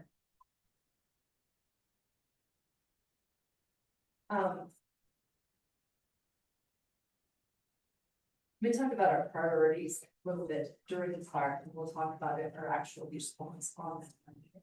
Our priorities during the first fire was protecting people in the property. Forest fires impact gas systems. The gas systems are not necessarily the source of the incident, but they tend to, the forest fire comes through those damage to that gas. Surprisingly, and fortunately, most of it is buried. And so our gas lines are fairly well protected from distribution. What gets impacted is the meter sets next to the homes. And this area, driving around our village, we have chosen to put meters at the home. There's not clearly defined property lines. There are many reasons why the meters are at the home. So when the home burns, it melts down that meter regulator and valve. Sometimes will damage that endless riser. It gets hot enough that the plastic inside the riser melts. And so that's where the system damage comes from. A lot of cases, and we do have good control programs, we try to have good control programs. And so as a fire moves past other valves, system valves or regulator stations, usually goes right around, we've got it cleared out there. It doesn't do a lot of damage to that system. So most of the damage comes from the meter set. Our goal is to contain and isolate during a fire. Our goal is to contain and isolate the natural gas. So that doesn't impact the firefighters, the emergency responders, and then also the impact on property. And so as we're going through and looking at a fire, we use system valves if we can, when we can. Otherwise, we make an exposed pipe and start squeezing off the pipe to isolate a section of that gas system. We do not blow down that gas system. And so when the first home burns, if it does burn, that's when the gas will be released. And so the home burning down doesn't affect that gas either. That releases the natural gas in that small section of pipe, and then we don't have gas in that section. We try not to curtail wide swaths of the system. One, we want to limit the amount of gas. So if we shut the whole system down, trying to blow down that basically propane tank of natural gas, all the volume and all those pipelines, it's a huge amount of gas. So we want to limit how much gas is actually maybe released. And then also restoring natural gas surface is a challenge. It requires a lot of matches or fires. And so it's not simply flipping the switch. It's a lot of manpower to go from home to home to make sure everybody is safe and that the gas is restored. And so we do look at isolating the gas system as the fires come through the gas system. Next slide, please. I'm going to get ahead of myself on a few of these slides. So during the emergency on Monday, June 17th, once we saw that pillar of smoke, I liked Eric's acronym. Wow. The worst of the worst. We all do, and everybody who's lived in Ruidoso knows that the fire starts up. That's a big bad scenario. It funneled down through that canyon. We were very concerned that it's going to take out the middle of town. Now, fortunately, the wind shifted, or unfortunately for the people who live in that area, but it did not just sweep right through the side. But as soon as we saw that smoke, we pulled our plans. We've planned for this. We've discussed it. How are we going to isolate out the canyon? How are we going to start isolating these neighborhoods? So we started reviewing those steps. We did not actually start shutting valves until we knew that it was actually into the natural gas system, into getting our gas customers. We shut those valves as it started hitting those homes. Again, like I said, we reviewed the online postings for what was going on with the fires. Notice that we had the Southport fire in the canyon. Also saw at one point in time, there were 2 other fires that get later merged into items that some of the fire that we finally named the Salt fire coming towards our south, impacting our roof, that could potentially impact our Ruidoso system. We did contact emergency responders to confirm the location and collection. Work to do that, and began isolating the gas system approximately 3:30. Began isolating different chunks so that we could isolate that other area. Began identifying how to isolate the Ponderosa Heights area, Cedar Creek, Alpine Village. We will try to work with incident command on a location, predict directions of the fire. These guys were busy these first few months, and so it was interesting trying to coordinate and figure out where was it going, who's the main contact, who's the main point of contact. My goal is to make contact as a utility with them, let them know who within our utility is the best point of contact, the best person to call, and then stay out of the way. They're fighting back. They're balancing a lot of things. We need to know where it's going. We need to know how to protect them. We need to know how to shut our system off so it doesn't impact us. But then we also just stay out of the way. We did find, incident command, we found, on the ground, somewhere around the roundabout at Beachman Avenue G. The main fire department on, excuse me, each line of the beach, Southern Avenue D. We, also contacted incident command at the, fire department, and then we also began staging personnel. Because like, Eric indicated, fire can cut people off pretty quickly along the roads. And so stage our personnel along the routes that you get to those valves without being isolated through roads being shut down as a fire. Interestingly, and you'll hear this repeated throughout all the presentations, communications were lost. I had noted about 7 p.m. It was like about 7:40 was the fishing one. That was weird. It went very quiet. And then we lost everything. Lost contact with their own personnel. We lost contact with incident command on where the fire's going.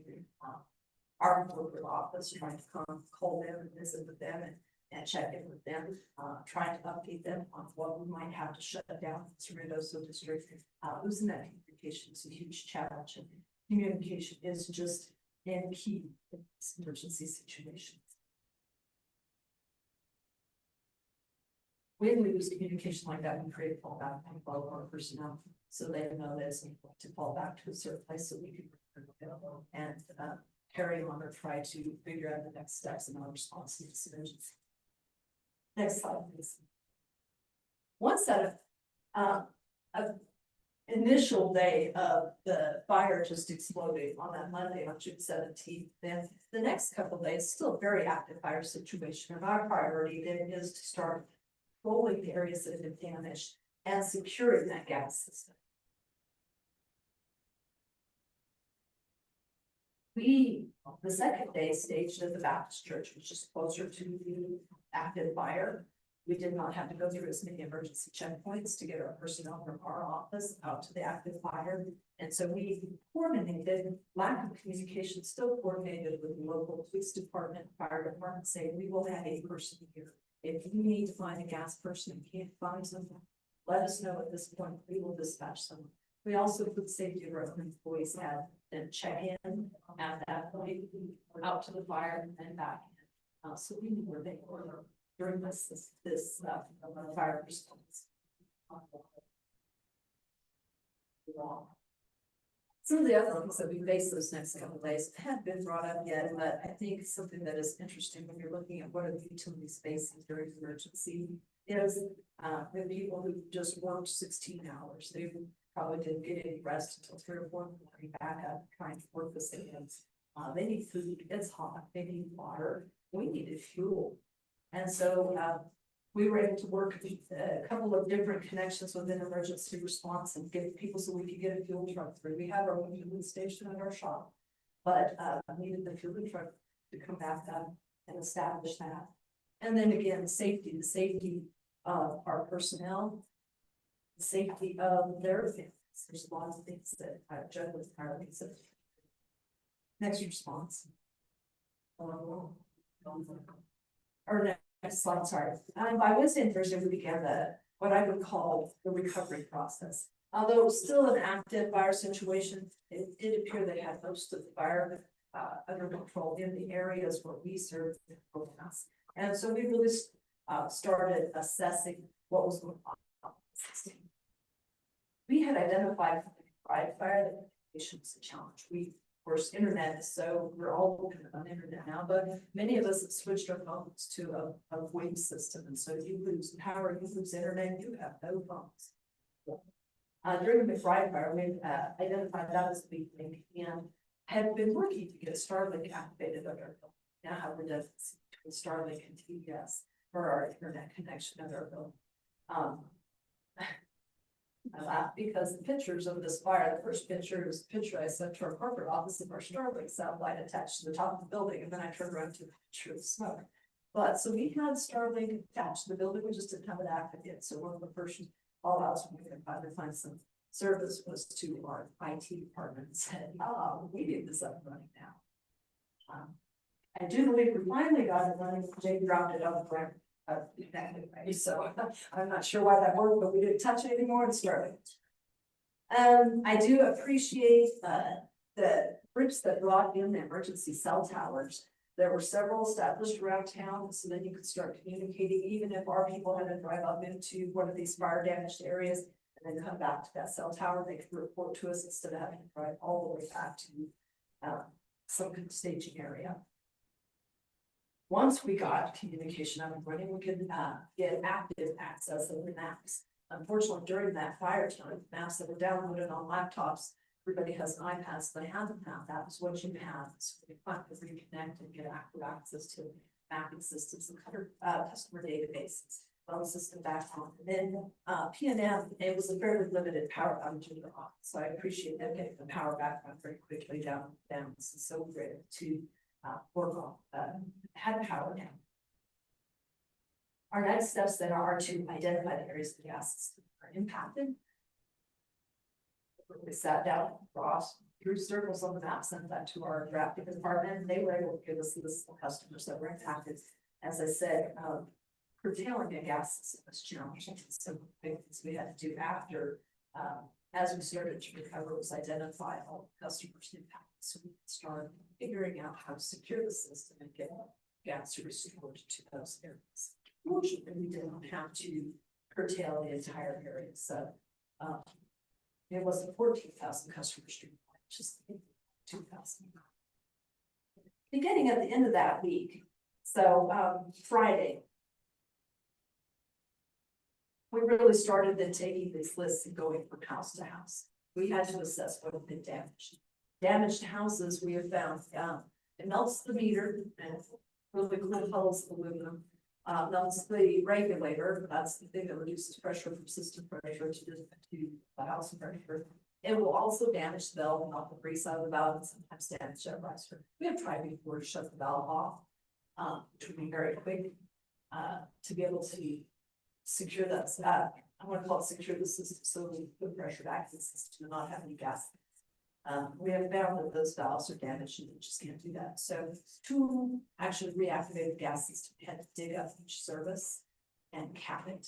And so we dug it up at the main, cut the plastic, fused cap on. Once we had all of those done in an area, we could introduce gas pressure back in the system. We introduced gas pressure back in the system, we purged until we had 100% gas. And then watch the pressure to see if we had a significant fall off pressure. If we had a significant fall off, we had continued to the system. Very intensive process. As they were going through assessing the damage, they were also turning the meter off at every house because by then power has been introduced to the system. You have to purge it, so you have to turn every meter off. One area of Ruidoso Heights had a slide back here that's got 816 meters in it. We ended up with 24 of those damaged overall. So that was a lot of meters to work. We went through, turned the valve off, zip tied it, because that was secure. Encourage the public in through many of the EOC meetings where we'll get some messages out to the public. Don't turn your own meter on.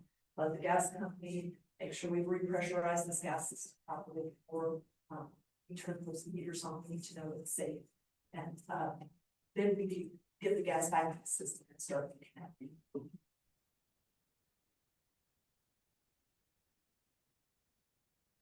We ended up utilizing, it's the first time I've ever called that list in an emergency plan, the local area partners. This was just such an overwhelming number of customers impacted that we called the local area partners. They're licensed plumbers through the state of Mexico. They know what they're doing for pilots, they know what they're doing for homes, they know how to work with the gas system. And we utilized them and they were amazing. They did a great job at going in and relighting customers. We repressurize the gas system and then turn them loose again with lists of customers and say, please contact these customers. We have more tabs. Because again, we're coordinating with evacuation procedures for people to come back into the system. But they would go contact the customer, leave a door tag, and back relight the customer. Another massive challenge. Another massive challenge for the system. They also do to do what we call a prevention. Let's turn that meter on, shut the valves off inside the house, and make sure there was safety issues. Again, working on the safety of our customers. Would you go back one slide, please? Oh, I'm sorry, go forward a slide. And one more. And one more. I've been very good at the please advance the slides. And it turned in a quick table of the impact on the customers. And so we're able to isolate it into different sections of the natural gas system. The total number of accounts in those systems, those little segments, the number that were damaged, and then the number to be reconnected. I'll point out an interesting area, not curtailed sunny slope. Normally in a gas system, it's great to have a loop system. That's how you keep everybody running in the winter. You've got lots of resources, the gas can flow through that system, hit every house, even on the really cold winter days. Say in a forest fire going through the middle of town, the loop system is not the best thing. It made it more challenging for us to shut down the center area of town.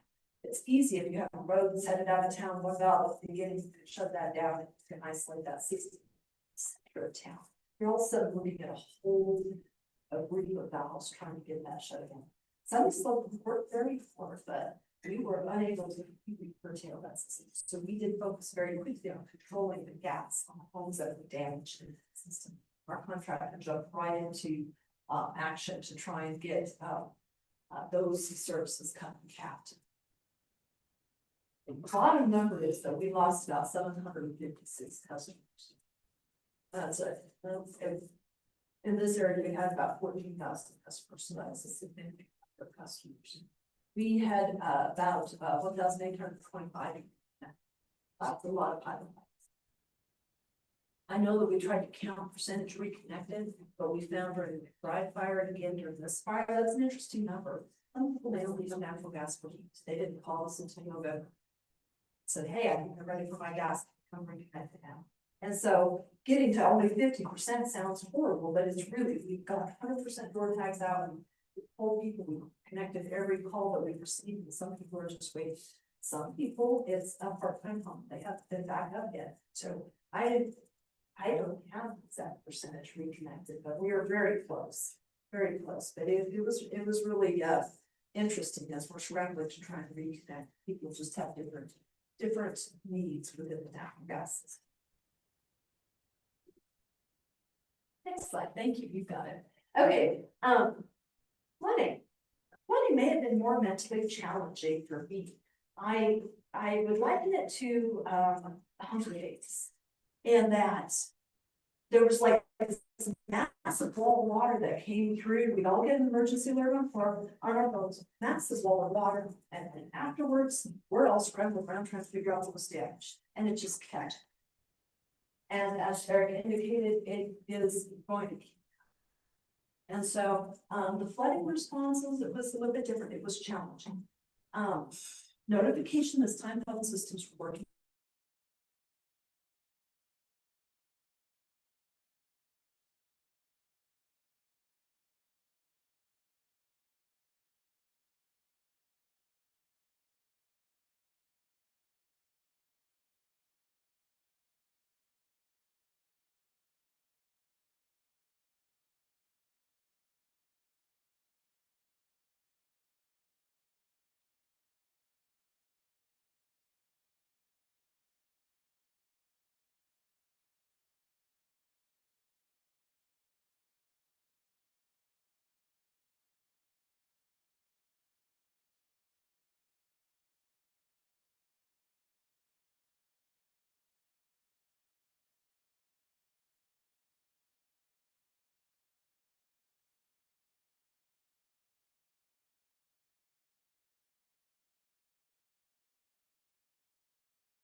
We're in the river.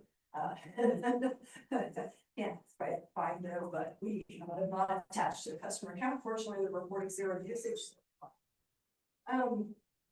The other two are just some of the damages that we saw within our own system of flooding. One of the other interesting challenges, and this came up in public opinion, was that we were able to restore gas service into an area that was across the creek, but the bridge was wiped out. So it became a great debate whether we actually turned the gas onto that area, if no one could actually access that area. There was massive flood that came through and did more damage. Do you really want to have the natural gas on? But no one able to respond. We had several customers who were very interested in getting their gas service restored, but their only access to their home was to put waders on and go across the creek. And so it created an interesting challenge. Fortunately, the village was able to provide an alternate route to those homeowners who were able to restore gas. Next slide, please.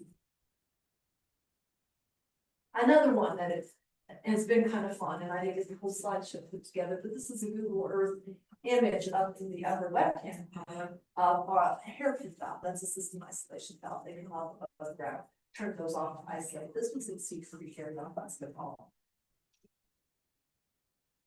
Firebird passive, very black background, unfortunately, nothing standing that was all horribly devastated here. First flood came and the barricade was loosened up. Second flood rolled the barricade down the creek. Sometime about the fourth or fifth flood, our hairpin was laying sideways. That's when we decided we better get it out of there before the creek gets off and fill our main full of water inside. And so we were able to get that hairpin out of there and cap secure that main line. Sometime after that, there's the picture of a truck laying on top of that area as the floodwaters again affected that. And that area was very difficult for us to restore because the floodwaters were rearranging that landscape. So that area was also very devastated by the fire, but some people at the very end of that canyon made it through the fire, unfortunately. So it was important to work to get that. Okay, let's move on to emergency coordination. Thanks for letting me walk you through our response. And if you have any questions, please let me know. What worked well, and it's funny to say communication on this, but we did establish some lines, even with the communication now, ways of working with our responders, either find a center staging area or our building is next to the Ruidoso dance piece, so they can get to that place. So we were able to find some more grants for it. We established a utility liaison that was very helpful to go to all of us as far as finding out information as well as relaying information as well as going to gas. I do want to say, please next slide. I do want to say that coordination with the regulators, Jason Montoya was great. I gave him a call right at the beginning to let him know what was going on with the gas system. And he thanked me for the call, but then offered up assistance. And he started to talk about a few variances as we had communications down. One of them was on excavation damage and the excavation law on we needed to respond quickly to do this. It was almost impossible to do call outs. So utilities coordinated amongst themselves to make sure that we were taking care of lines, but in an alternate that couldn't necessarily get one piece of the And then I appreciate some of the local areas. Both restaurants jumped in to help food for personnel, hotels, opened up for places to stay. Even the hot shop crews were going to work and understood our needs so quickly. Next slide, please. And one of the questions was, what did emergency responders need from utilities? I think that may come better for the emergency responders. From my perspective, though, they called us a lot to respond to calls for blowing gas, something that's on fire, over reports, so that we could quickly get that under control. I believe that it was important for them to have a central company contact. And then outage maps. They asked us several times for outage maps. And during this fire, I was able to provide outage descriptions, but we're working on actually having for our outages. Next slide, please. Utility coordination improvement. What the utilities need to do in addition to what was requested. I think the big thing is just securing the product in the pipeline, making sure that we're not creating more flammable issues with the natural gas being used. It was really important for us to try and get maps of the affected areas so we can understand what we needed to do to secure that gas system. And then working to restore gas to the curtailed customers. And so we appreciated getting checkpoints, able to get in as a utility and start working to reestablish that gas service. Especially as it lifting the evacuation orders, people to get back to take a hot shower. Some of the other considerations that I would call competing priorities or other things that we're all juggling with is the employee needs and fuel needs. Inventory, reached out to New Mexico Gas, reached out to our vendors to try and get some inventory as we're quickly capping off these different services. Brought in additional personnel, of course, we were able to bring in additional personnel from our districts in Mexico, if they were able to help. And then we're still running as a company, so we had to continue working as a utility, responding to utility requests and other parts of the company. We're still normal operations, and so we had to make sure that had to go as well. Next slide, please. What can be improved? I think this has been hit on several times. Communication. Communication is key. Being able to communicate with each other and solving some of the communication issues that have happened. Emergency situations. We need to know the fire location of the fire direction so stay ahead of it. It's important to know the location of incident command, contact person, don't forget the way to make sure we can check in. It's important to allow our personnel through evacuation of restricted zones. That helps us respond faster than we caught up in some evacuations as people had down. And so we request being designated as emergency personnel, certainly. And throughout this process, we're able to provide lists of personnel, not only our personnel, contractor personnel, even some of the plumbing personnel who are being mobilized to come in and help serve lighting customers. And then hasn't been communicated as well, but again, I would encourage as a group of us working is coordinating when the evacuation is lifted so we can be prepared with the additional influx of people and what they're needing once they get into their own home. Next slide, please. I think one of the other things that worked well in utility coordination, I touched on my locating, has severe concern over all the power poles being replaced over depressurized gas lines. A lot of times the power pole hits gas line because it makes a lot of noise and stinks. These were depressurized. We wouldn't know if we tried to put gas back in the system. PNM was great, and they worked very hard to stay with the same hole, to vacuum excavate the hole, or to call us when we had to change the location so we could go identify our systems, even if we're dead, so make sure that we kept those systems safe. Flooding, like I said, proved to be a challenge. Each time we had an alert, everybody had to pull out of there so they wouldn't get caught in flood waters. The flood waters exposed to barrier facilities. And then, like I said, in the upper canyon area, the floodwaters damaged bridges, damaged access to curtailed areas. Okay, next slide. And I think I've run out of time, so I appreciate you letting me tell the story. But if you have any questions or discussion, I'd be happy to answer. Great, thank you for that presentation. Commissioner, did you have any questions? Yeah.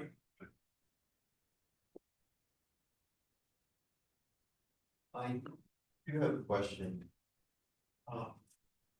When restoring service and have been thinking about some of the valves and the meters, I mean, I guess I would expect a meter to melt with the fuel and the line there, but are there any changes to equipment that you could install or have installed to maybe have the system be more resilient to such an extreme situation? Commissioner, thank you for the question.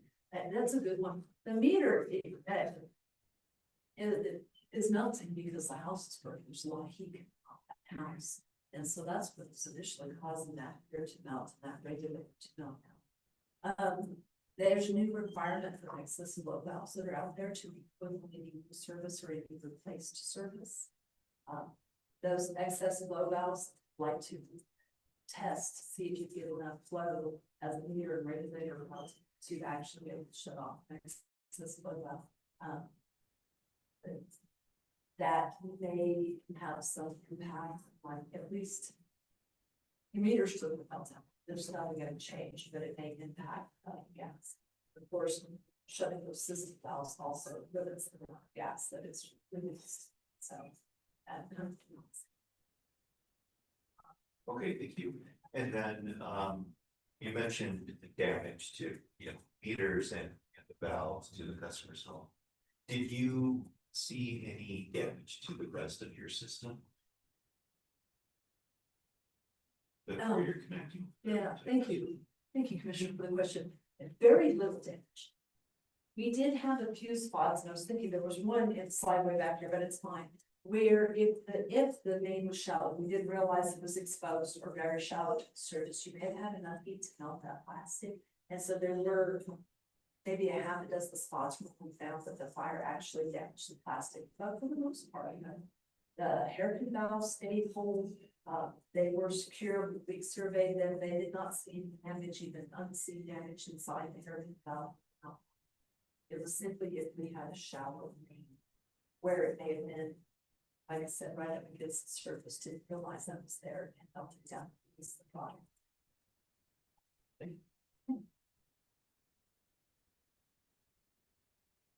Well, thank you again for that presentation. What we have next is a presentation from PNM and then section for Q&A. Today from PNM, we have Mr. Gray, Executive Director of Transmission Distribution Substation.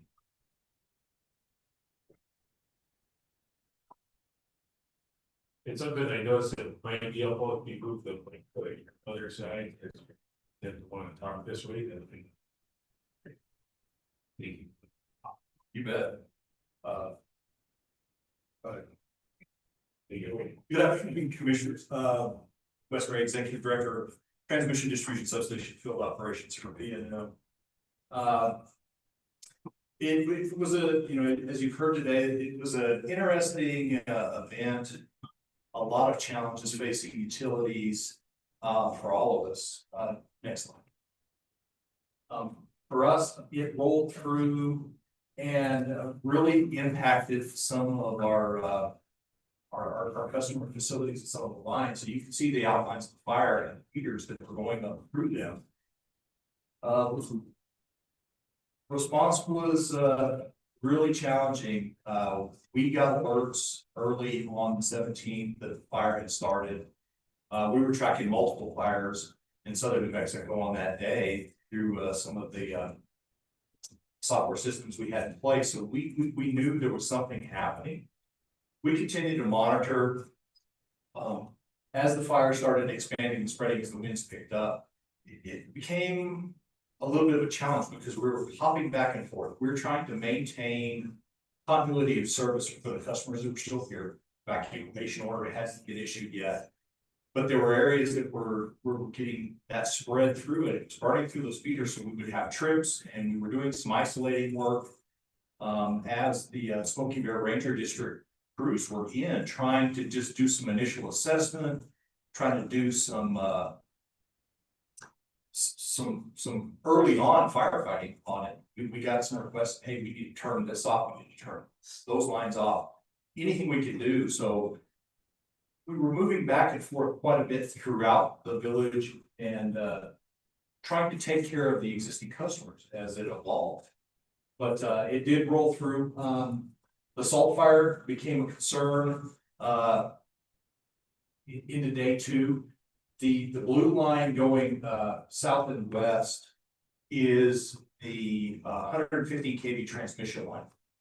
It comes out of Alamogordo and it comes up through and serves Village of Ruidoso. And it is jointly shared between jointly owned between PNM and Tri-State Generation Transmission. And it is serving PNM's, some of PNM's customers. It also serves customers from Otero County Electric Cooperative. So it was mentioned earlier that that transmission line went out it would have impacts for all of us. And from a firefighting response, we're trying to maintain it as we have emergency operations center here locally activated, trying to run the village and the kind of community support. We had the U.S. Forest Service Incident Command Center set up in town as well. And so they're running their firefighting efforts out of here. If we lose the transmission line, all of those resources now have to move back to the next available community to try to reestablish, but continue the firefighting efforts. So it was a real focus trying to maintain continuity of service for those areas in the center part of the community. And to make sure that we did everything we could. So we were on the phone with Tri-State. We were pretty confident the transmission line wasn't going to have a problem, but as the salt fire started spreading a little bit north, a bit further to the east, it became a little more of a concern. And so, as mentioned earlier, we started conversations with the Forest Service Incident Command. We had some strategic slurry bombing operations go in. It burned right up to the edge of Highway 70 coming into town.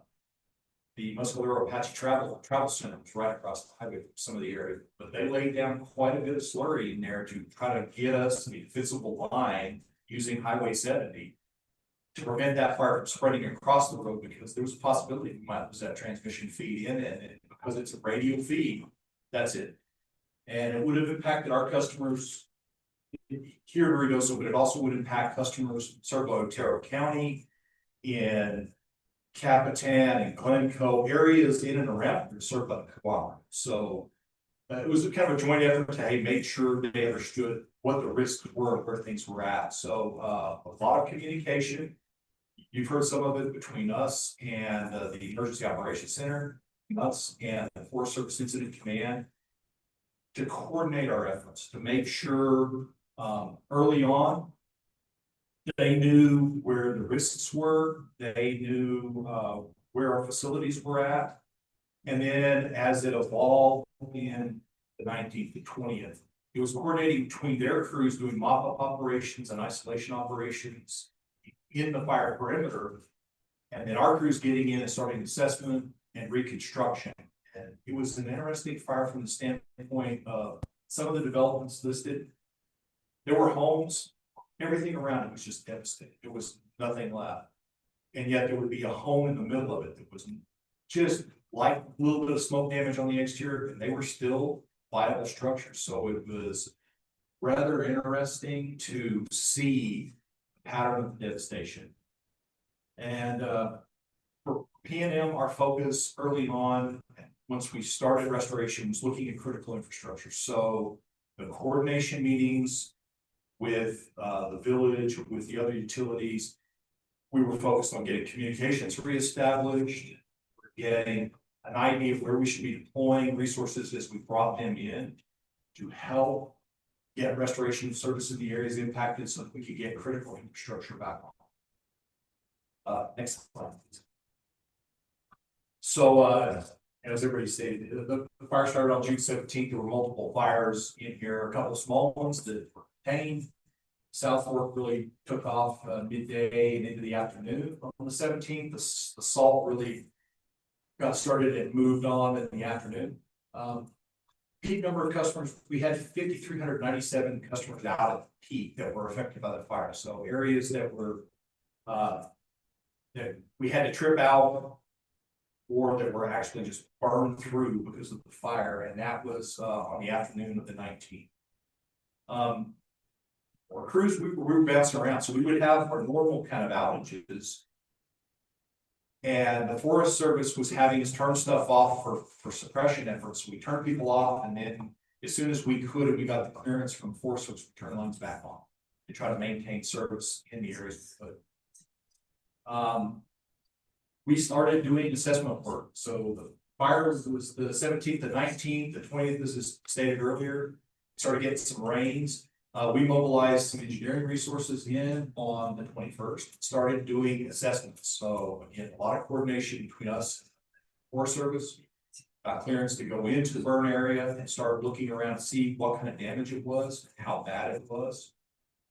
And then we had crews report in on Sunday, the 23rd. We started doing restoration efforts on Monday, the 24th. So a week later, we were focusing on trying to do restoration efforts in some of those key areas. Some of the areas that were identified were Village of Ruidoso has water wells, one in Upper Canyon. You've heard a lot about Upper Canyon. But it's one of their primary well sources. The other one is up near Alta Lakes on the north side of town. And so there was a real push to try to get those facilities back online so that they had additional water supplies for suppression, for the community, for the folks who weren't evacuated, so that we had a backup in case something else happened. There was thunderstorms rolling through, and there was a lot of concern on all of us here that there might be another fire. So we wanted to make sure that we got those back on as fast as we could. So we focused efforts in those areas to get that critical infrastructure back on. And then the next area we started to look at was those mountaintop sites for the communications. So we focused on the north side and got power to high-speed communications site, which is on the north side down.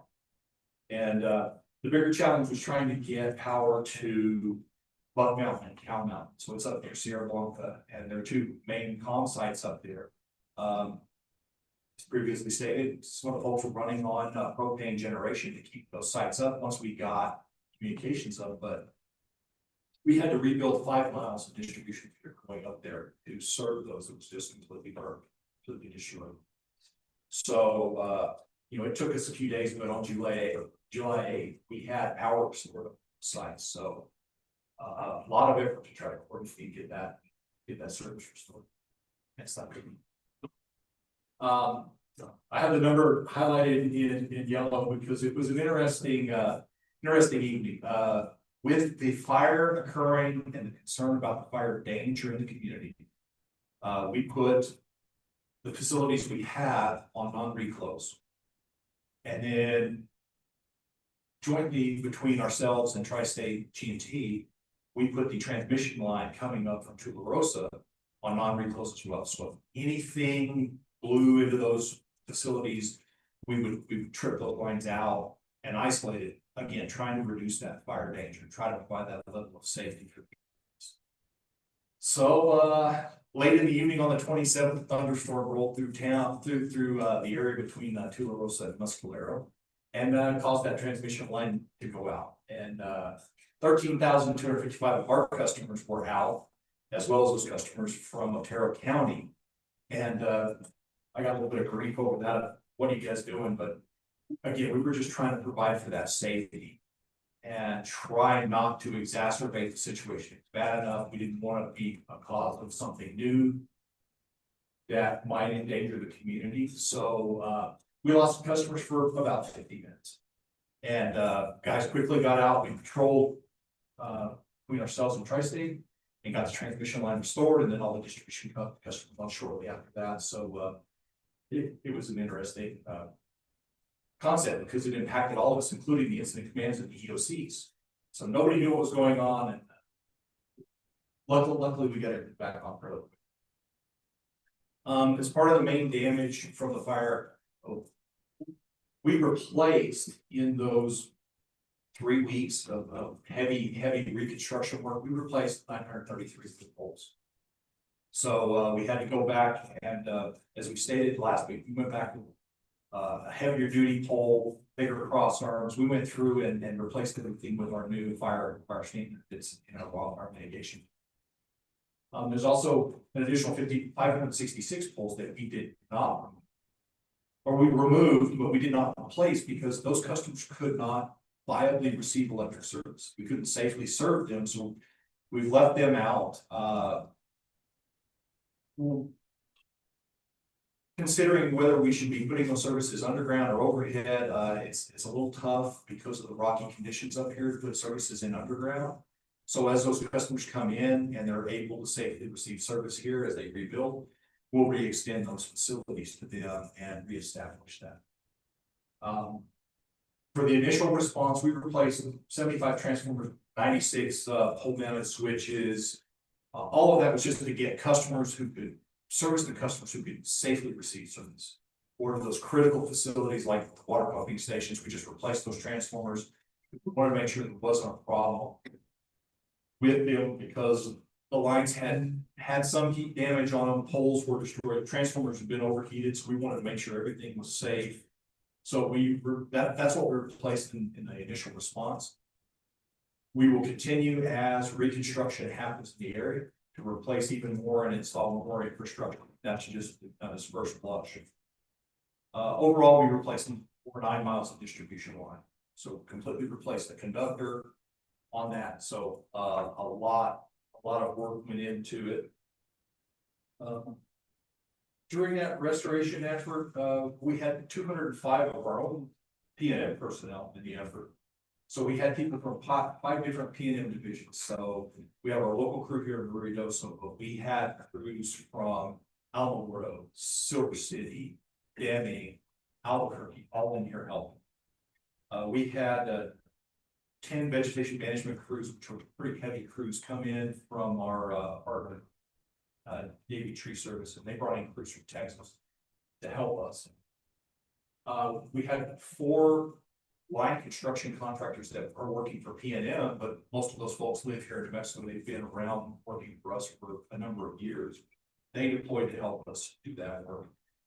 And then we had 4 mutual aid crews from El Paso Electric, Tucson Electric Power, Southern California Edison, like on the Texas New Mexico Power, our sister company, sent some crews in from Texas. So we were trying to utilize as much local and in the local regional area, bringing people in to try to help us do mutual aid. As mentioned previously as well, the local hotels and restaurants did a tremendous job to try to accommodate this influx of folks. So with us bringing in as many external people, we had to find a place to house them, to feed them, to fuel. We brought in mobile fueling, which was easy for the fueling part, but it's the housing and the food, because we were working a 16-hour days just like everybody else. We're in that dirty, dusty environment in the Burbank area. It's tough work. But a couple of local hotels, the MCM Elegante and the Elevate hotels, opened their doors to us with folks who did not evacuate. So they opened those facilities up for us to house all the personnel we brought in. And then a crew from Anaheim Jack's restaurant, they own 2 or 3 restaurants here in town. They opened those up and they were feeding. So they were feeding us a couple of times a day and providing meals for all these folks so that we could continue those operations. So it was a little bit of a logistical challenge, but the folks that were here, it was good to get them kind of re-engaged. We had the trauma of the fire, and they were trying to decide should they evacuate, should they not, and certain parts of the sections did get those go statuses and had to evacuate, then they evacuate the whole community. But because they stayed around, it allowed us to bring some folks in. And otherwise, we would have had to stage them further away, most likely on the road. And then try to bring everybody up here from an hour away, hour and a half away, which would have slowed the restoration efforts. So the community effort was huge, and we owe a lot of thanks to them for helping us out and providing that support for our team. Next slide, please.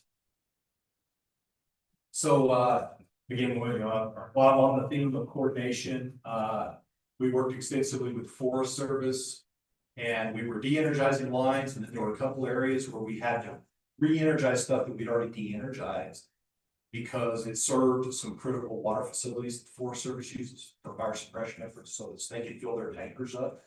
So our line crews were bouncing back and forth. We had an incident sort of the southern part of town where the fire jumped the highway, it burned into an area in a lot of states, and we had to quickly de-energize that because it damaged a cross arm. We had phase go down.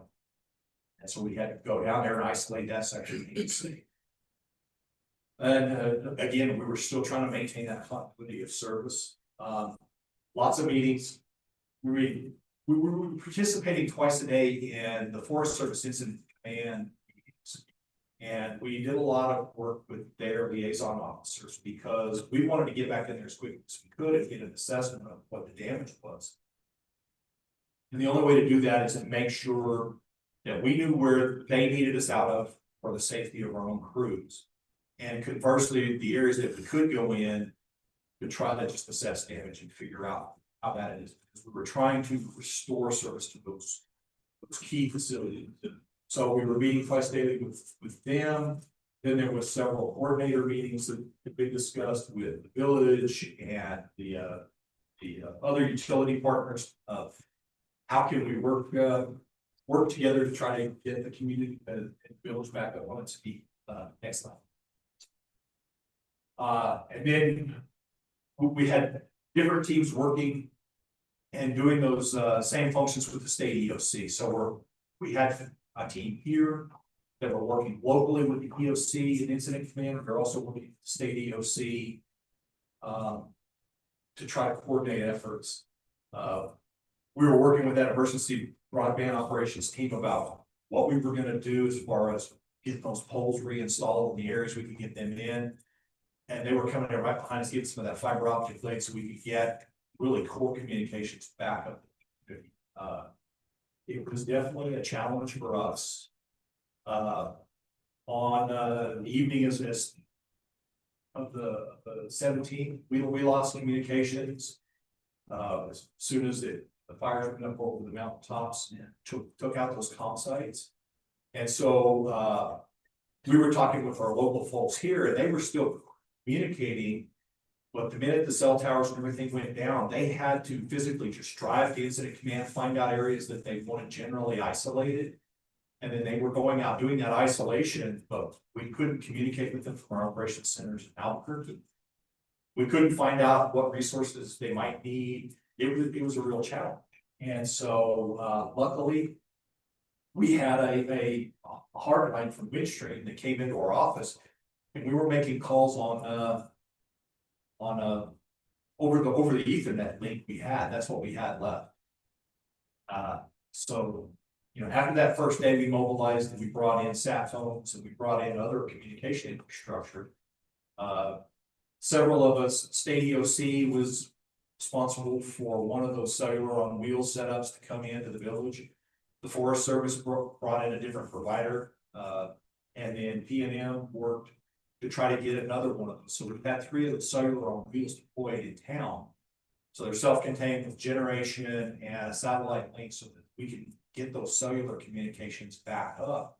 And that carried us through those few days until those communication sites were fully operational. But without that, it was definitely a challenge communicating with our operations center so they knew what we were doing, and communicating amongst ourselves to find out where our personnel were at. So we did quite a bit of communication work, which sounds a little different for an electric company, but trying to help everybody out.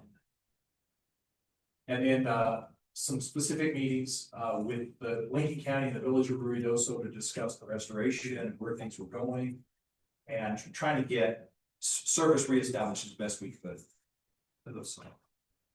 Next. So this is some of the aftermath and the reconstruction. So this is on the north side of town in Upper Gavilan Canyon. This is on the north side of the hill coming back up to that Pikes Peak communication site. And we had 3 different line crews in there working on. We had to basically cut a road in there and use some of our track mounted equipment and heavy equipment to get in there and try to completely rebuild that line. So it was definitely a challenge in prioritizing where the work was and where we needed to be. One thing, Commissioner Tiger, you brought up earlier, the discussion of clearing those hazard trees out of, there's still hazard trees in there. We took out what we needed to facilitate reconstruction. And looking back down on that, the closest line truck to you, you can see a whole bunch of those trees laying on the ground.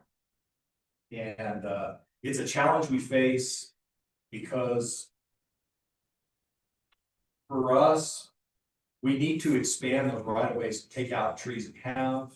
the ability to do some combination of hazard trees outside of the designated right of way. In these cases, most of these are 10 feet wide. But we do have still some trees out there that are, you know, potential hazards down the road. These dead dying trees, they're probably gonna go if they get scorched by the fire. But we don't have that right. And then the other challenge we face is, as mentioned earlier as well, the disposal of those trees. And we looked into it. Technically, under New Mexico statute, the trees belong to the property. They're their trees. We don't own trees. And so when we cut them down, in a lot of cases, we would leave that tree for the property owner to determine what they want to do with it. Did they want to try to use it as firewood? Did they want to try to use it somewhere else? Give it to friends and neighbors who might be able to utilize it. So in a lot of these cases, we took those trees down and left them along the right of way. Trying to keep them out of the work zone, trying to keep them out of the efforts that would come in with recovery on the backside. And the challenge we face is with the flooding that started, we had to do some extra efforts. So we worked with Lincoln County, Village of Ruidoso, and we cleaned out a bunch of those down trees that were above the ordinary high water mark in these creeks in Upper Canyon, in Brady Canyon, in Cedar Creek. We did those efforts last year to try to clear it, but still, there's still trees out there. It's not all of these properties have been cleared. And with the flash flooding, those floodwaters could be above that high water mark, and that's the challenge. It's technically the tree belongs to a property owner, not P&M. And we understand the public hazard that's out there, and we're trying to work with it. So we've been working with the village to coordinate efforts to try to get FEMA to help to do some removals. So FEMA's view is if you cut down the tree, you own it. Which is, you know, we're battling here between the statutes of the state versus what FEMA's view is, and it's not very conducive for being equitable for the property owner, for us, for everybody. So we've worked with the village to try to get an effort through FEMA. We put in letters of support. We've talked about the statute and the challenge facing. So with that, the village is working with FEMA to try to get those trees, those extra trees. But they did a lot of work in the village itself to help clear out lots and remove that as part of their damage recovery. So just some more of the efforts. You can see some of the damage back behind our crew. This is in Upper Canyon. We were trying to rebuild that line. We built it fairly quickly back into Upper Canyon to restore service to town.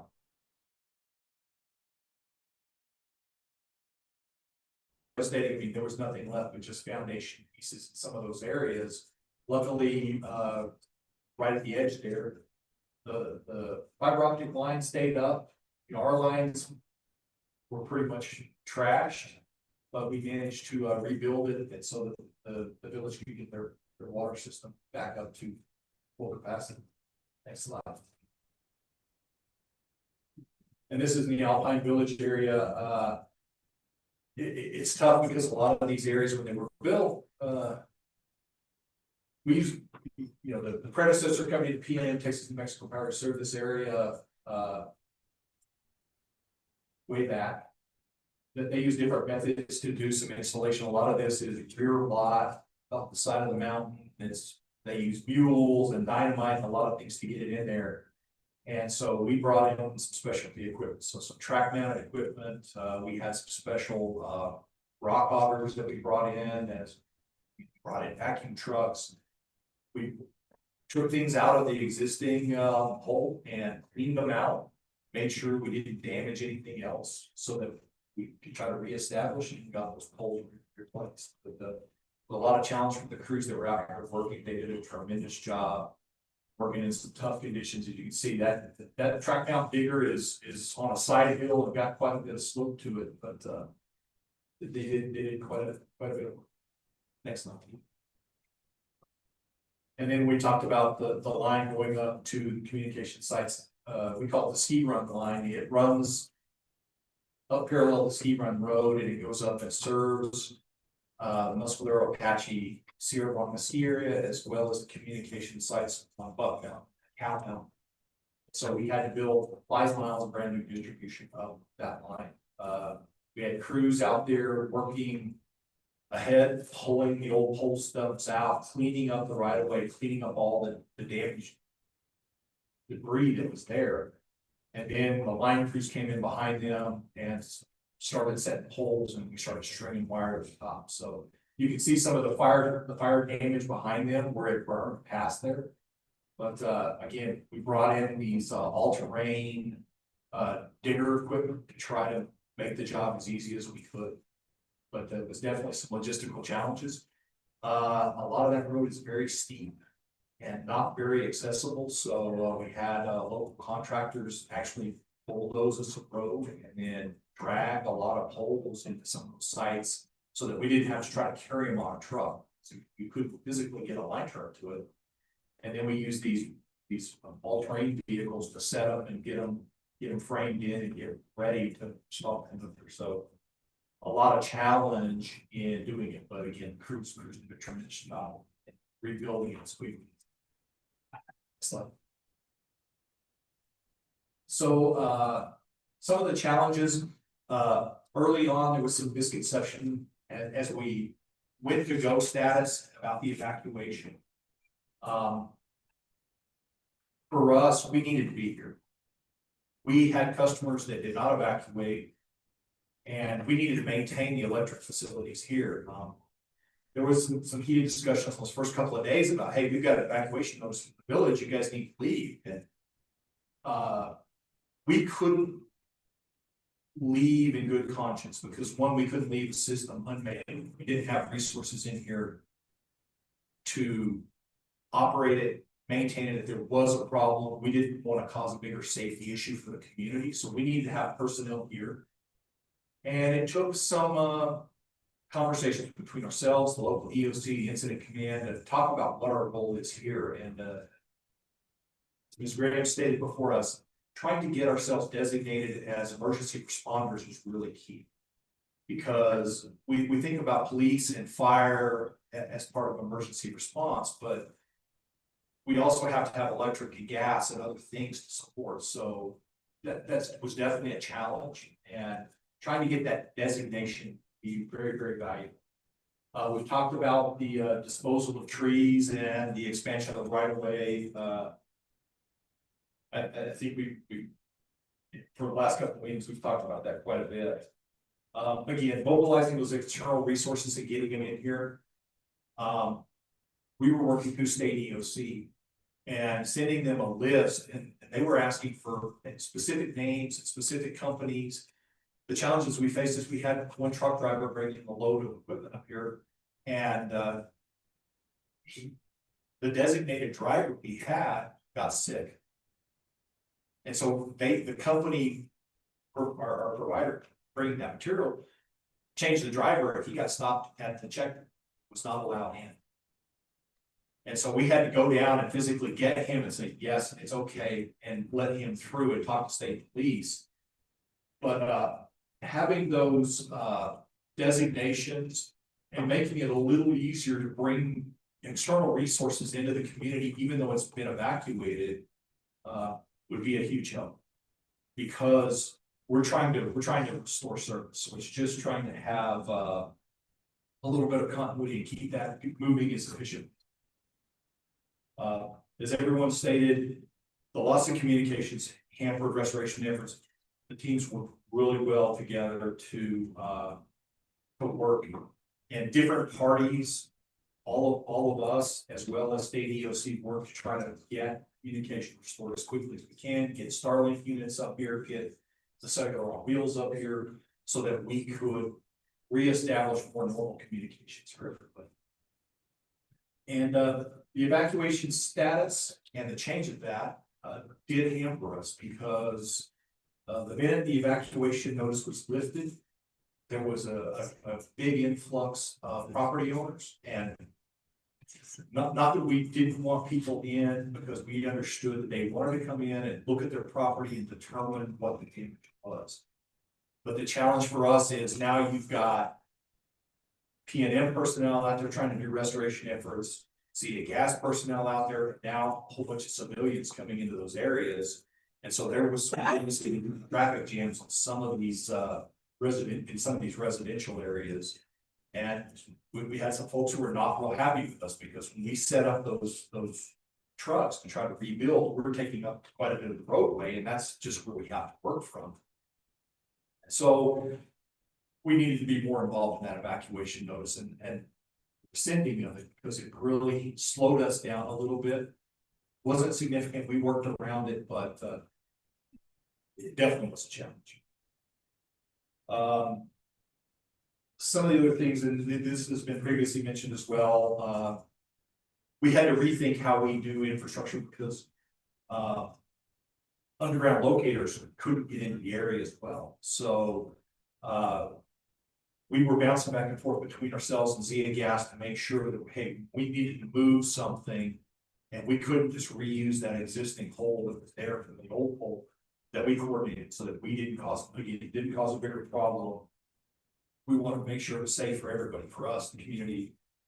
The flooding was also a definite challenge because some of these canyons where our lines ran became directly impacted by the flooding. So new structures that we had just put in a week or two earlier, we had to go back and re-engineer and redesign and move those structures back clear the bottom of the channel so that we again didn't cause a bigger problem. We had big debris get stacked up behind those structures, and so we had to go back in and re-engineer and move it. We lost a few structures during that damage that we had to go back in and replace a second time in just a few weeks. So flooding was definitely a challenge for us. It continues to be, and we continue to try to modify the system and make it as efficient as we can. The challenge being is it's going to work. Sometimes it requires additional right of way. You're negotiating with a private property owner to get some extra easements to move those lines over, and they want to maintain their aesthetic. Well, why don't you just put it back where it was? And we're faced with that challenge. We can't. So for the most part, most of our private property owners have been good to work with, but we have faced those challenges. Next slide. Things that went very well. There was excellent cooperation between the public agencies, the Forest Service, the village, the county, and the service providers. Everybody worked really well together and really pulled together. It really demonstrates what happens when you have these major events, that the community really formed up and pulled together. After those first couple of days when we got those cellular on wheels in, communications improved dramatically because we had additional infrastructure coming in. I think most parties did, but communications got a whole lot better after that point.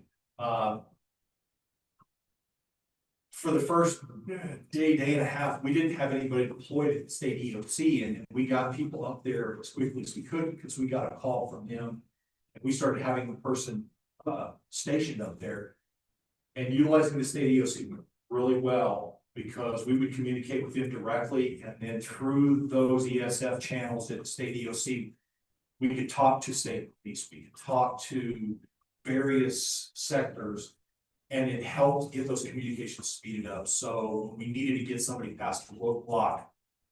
We had to go around the horn a little bit, but we could be more efficient in getting them in and not have to do the same, go down and swear to the local officer that, hey, these guys are legit, they're bringing stuff in for us. So it started working a whole lot better. Cooperation between the local EOC and the service providers, that was it. We were embedded here. We were communicating with each other every day.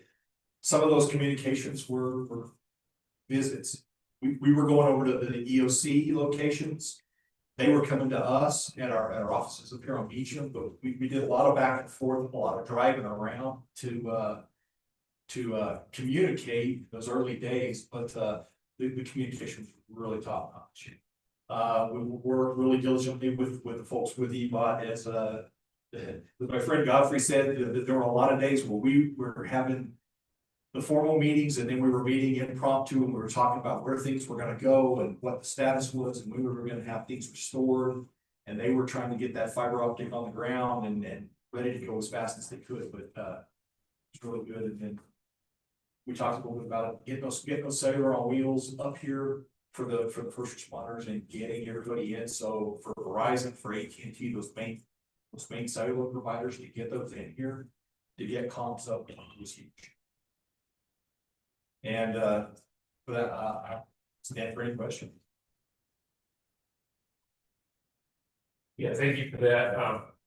One of the big conversations that's going on in Commissioner Land is just wreck and replace type activities don't necessarily serve the future very well. So I was asking, wondering if in a scenario like this, is this an opportunity for advanced transmission technology, or are you just under the gun and put back what was there? Initially, our engineering team, we were having those discussions in the first couple of days. Do we go back and do we consider when we rebuild it underground? Or do you rebuild it as it was for expediency sake, try to get service to those places that can safely get it? Because of the nature of the ground here, I mean, there is a lot of rock and a lot of granite. It is really tough digging and it's super expensive. So for that expediency sake, we chose just to go back the way it is for now. In a lot of those areas that were devastated by the fire, that fire risk is way down now. So there's not much left. But it begs that question of how do you go back? And for us, a typical overhead distribution system, I'm gonna use a real generic term. That let's say that's a fixed cost and that's a 1x. The cost of going underground here specifically is probably on the order of magnitude of about 20x. So just the cost alone could be prohibitive for some of those. So for us, in those 4 weeks where we did restoration effort, the debris removal, tree work, the reconstruction cost us about $23 million. So if you're looking at what it might be to convert that system to underground, looking at least $200 million, if not more. And then the restoration is going to take far longer. And so those few homes and few areas that fire burned into a connecting feeder that fed them, getting service restored to them would have taken significantly longer to try to get right away and try to build new facilities. So from an expediency sake to restore service and from a cost perspective, we elected at this point to just rebuild it as it was.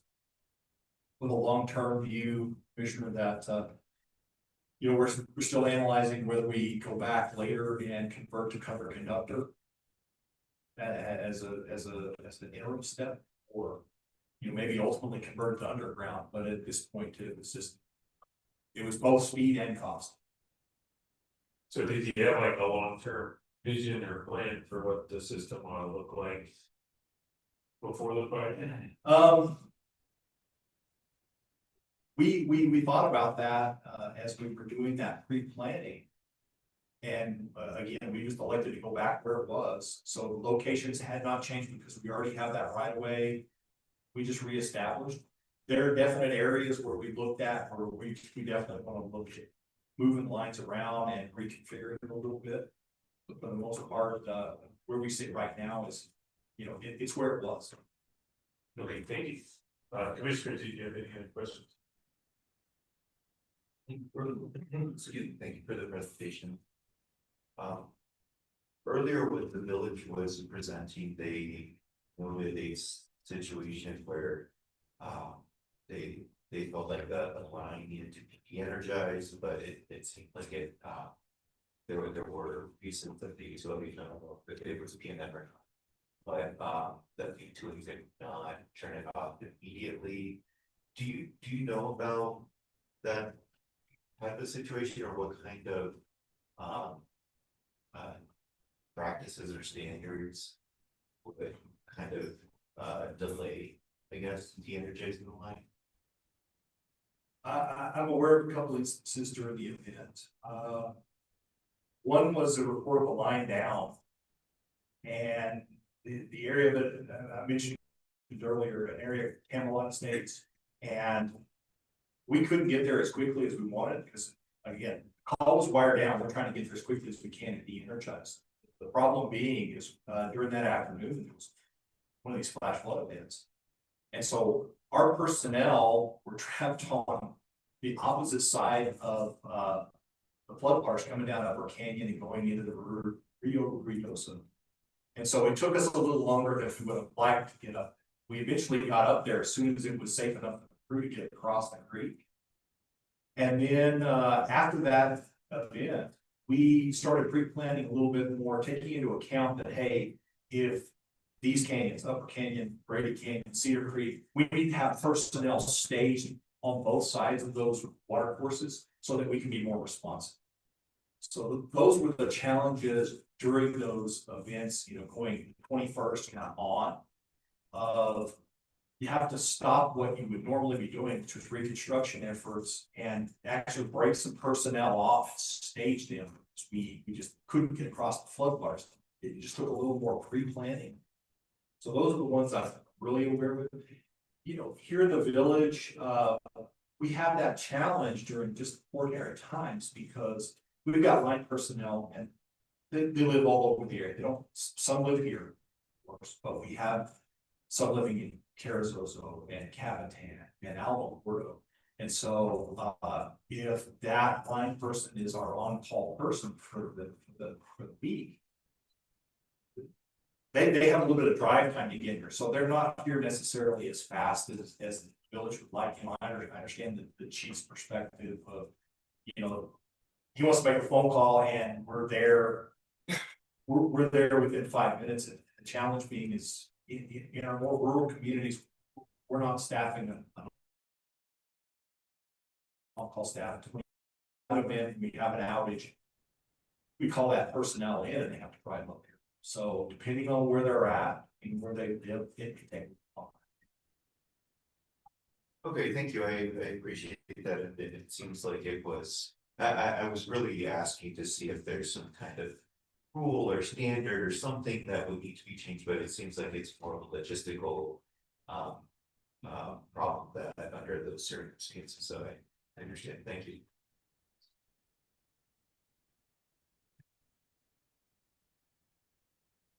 Yeah, again, thank you for that presentation. Thank you to everybody who's provided a presentation here. What we have on the agenda now is a Q&A session. Frankly, I haven't thought to do very well how that's going to work, but I'd say if, you know, especially some of you that started the day, if you've got some questions or other folks in the room, so I guess it's kind of a expanded public comment exercise. Where if you've heard things as the day went on that you'd like to know more about, go ahead and raise your hand and we'll get you a microphone. That's what we I mean, one of the values of being here together is now we know each other better and we'll be here to meet each other tomorrow. So here's some space. Yeah, if you have a question. And I'll also give it around if somebody else has a question. This goes for Godfrey. I just wanted to know the EBOT, the emergency rocket operations team, do they work with the EOC? Well, we work with the Southwest EOC. That was one. The EOC group that was here was trying to get established. I think, I'm not sure exactly how organized they were, but I know a lot of the operations were ceased and trying to get it working. Put it in a place where it's kind of more bulletproof. We didn't have Starlink quite at the time, but we're putting it in. We helped Zia Natural Gas. They said they had it set up. One of my team members went down, set up, been kind of good shit up. To help you guys, John Hanners. And then parts of my team were going around town trying to get these kind of things set up. Again, this is something you can't really. I guess I wasn't really planned for at the time, but I think from lessons learned, looking at our emergency response plan, that the village could put in place, but it has to be regional. Because we're in Sacramento Mountain, so we have different areas where it could reach us, this Apache tribe. And it could reach, say, the village of Black Rock or Ruidoso, village of Ruidoso. But if they all work together in a coordination with this whole mountain region, I think that's when we have an emergency response plan in place to be able to react to some of these emergencies. Especially when it comes to utilities. I think it's kind of the last thing for a lot of people think about utilities, like BNM's response was like, it's not really placed, but we have to look at the critical connection points. To me, those are the ones that need to be really identified as part of the plan, how to restore services. Because eventually you have to look at these disaster scenarios and they're gonna happen. And I have them right now. You know, we look at these 10-year floods, 100-year floods that are occurring more and more. How do we respond to that? What do we do for that? Or do we just sit to the side and say, well, and we'll respond to it what's happening? But I think a lot of planning has to go into places where our mountain regions. We're not the only mountain region in New Mexico. There's mountain regions around Taos, Angel Fire, all these other places. You know, what happens when that happens there? How do people respond? What should be the best practice? I mean, we have so much data. You can see how much data, the timelines that were put in place, what was happening. If we can put that together in the state preview, that might work out a lot better. Somebody's got to lead it. Leadership has to be there to make the state. This is what we're going to do, is how to respond. So if a lot more of what the federal government's not going to do anymore, and it goes to the state side, I mean, we have to do that. And for the EBOT team, I mean, we came together only because we had to get services restored. Those are some of the things that we need to try to do and try to provide for other New Mexican communities that are in harm's way. That's my response. Thank you. Yeah, the reason I had asked is because it seems like the EOC can really benefit from EBOT's team. I don't want there to be any double work or duplicate work, you know, no communications. Great, thank you both for that. Any other questions for our Q&A period? All right, seeing none, we can move towards closing remarks. Commissioner Nyberg. Just one more time, thank everyone for being here. Thank you, those of you that made presentations. I think there are several things that this commission can probably do or help you all.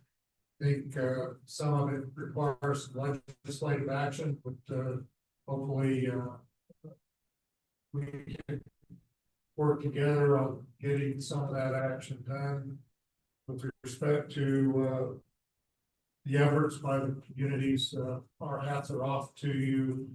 It sounds like despite the devastation, despite the 1-2 punch of the fires and then floods, everyone acted heroically and really the one figure that stands out is 0 people lost their lives in flooding events when it transpired.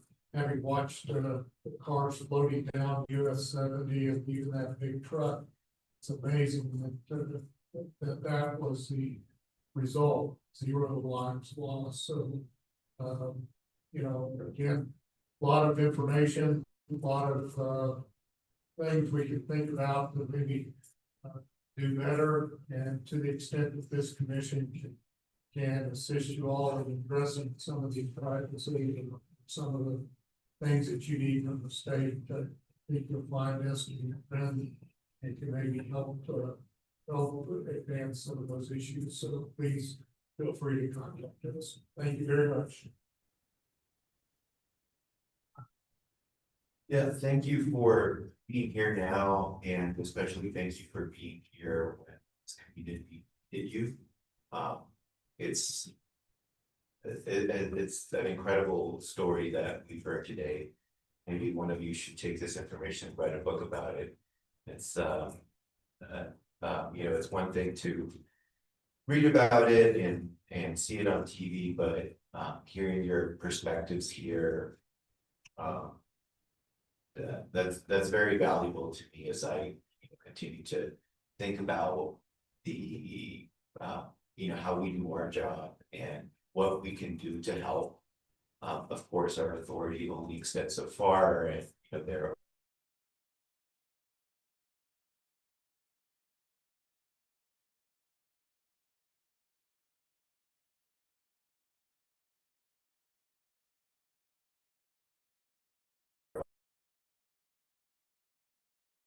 it's changing, so we need to adapt and keep up with it so that we um, you know, don't cause situations, you know, as utilities or make them worse, and so that we're here to help communities, which is, you know, what we all want to do. So, yeah, thank you again for your presentations and for being here. Yeah, I learned not to try to top the eloquence of my colleagues here. Agree, gratitude for everybody that's participated here today. And then I shared this with some folks in the room, you know, they said part of the reason we're here is just intentional effort to make sure that the PRC gets out of Santa Fe. So it's probably been a while since we've been here to Ruidoso, and just want to make sure everybody knows this is the last time. So in addition to remarks here today, just commitment to continuing to work to serve the state statewide. Any objection to adjournment?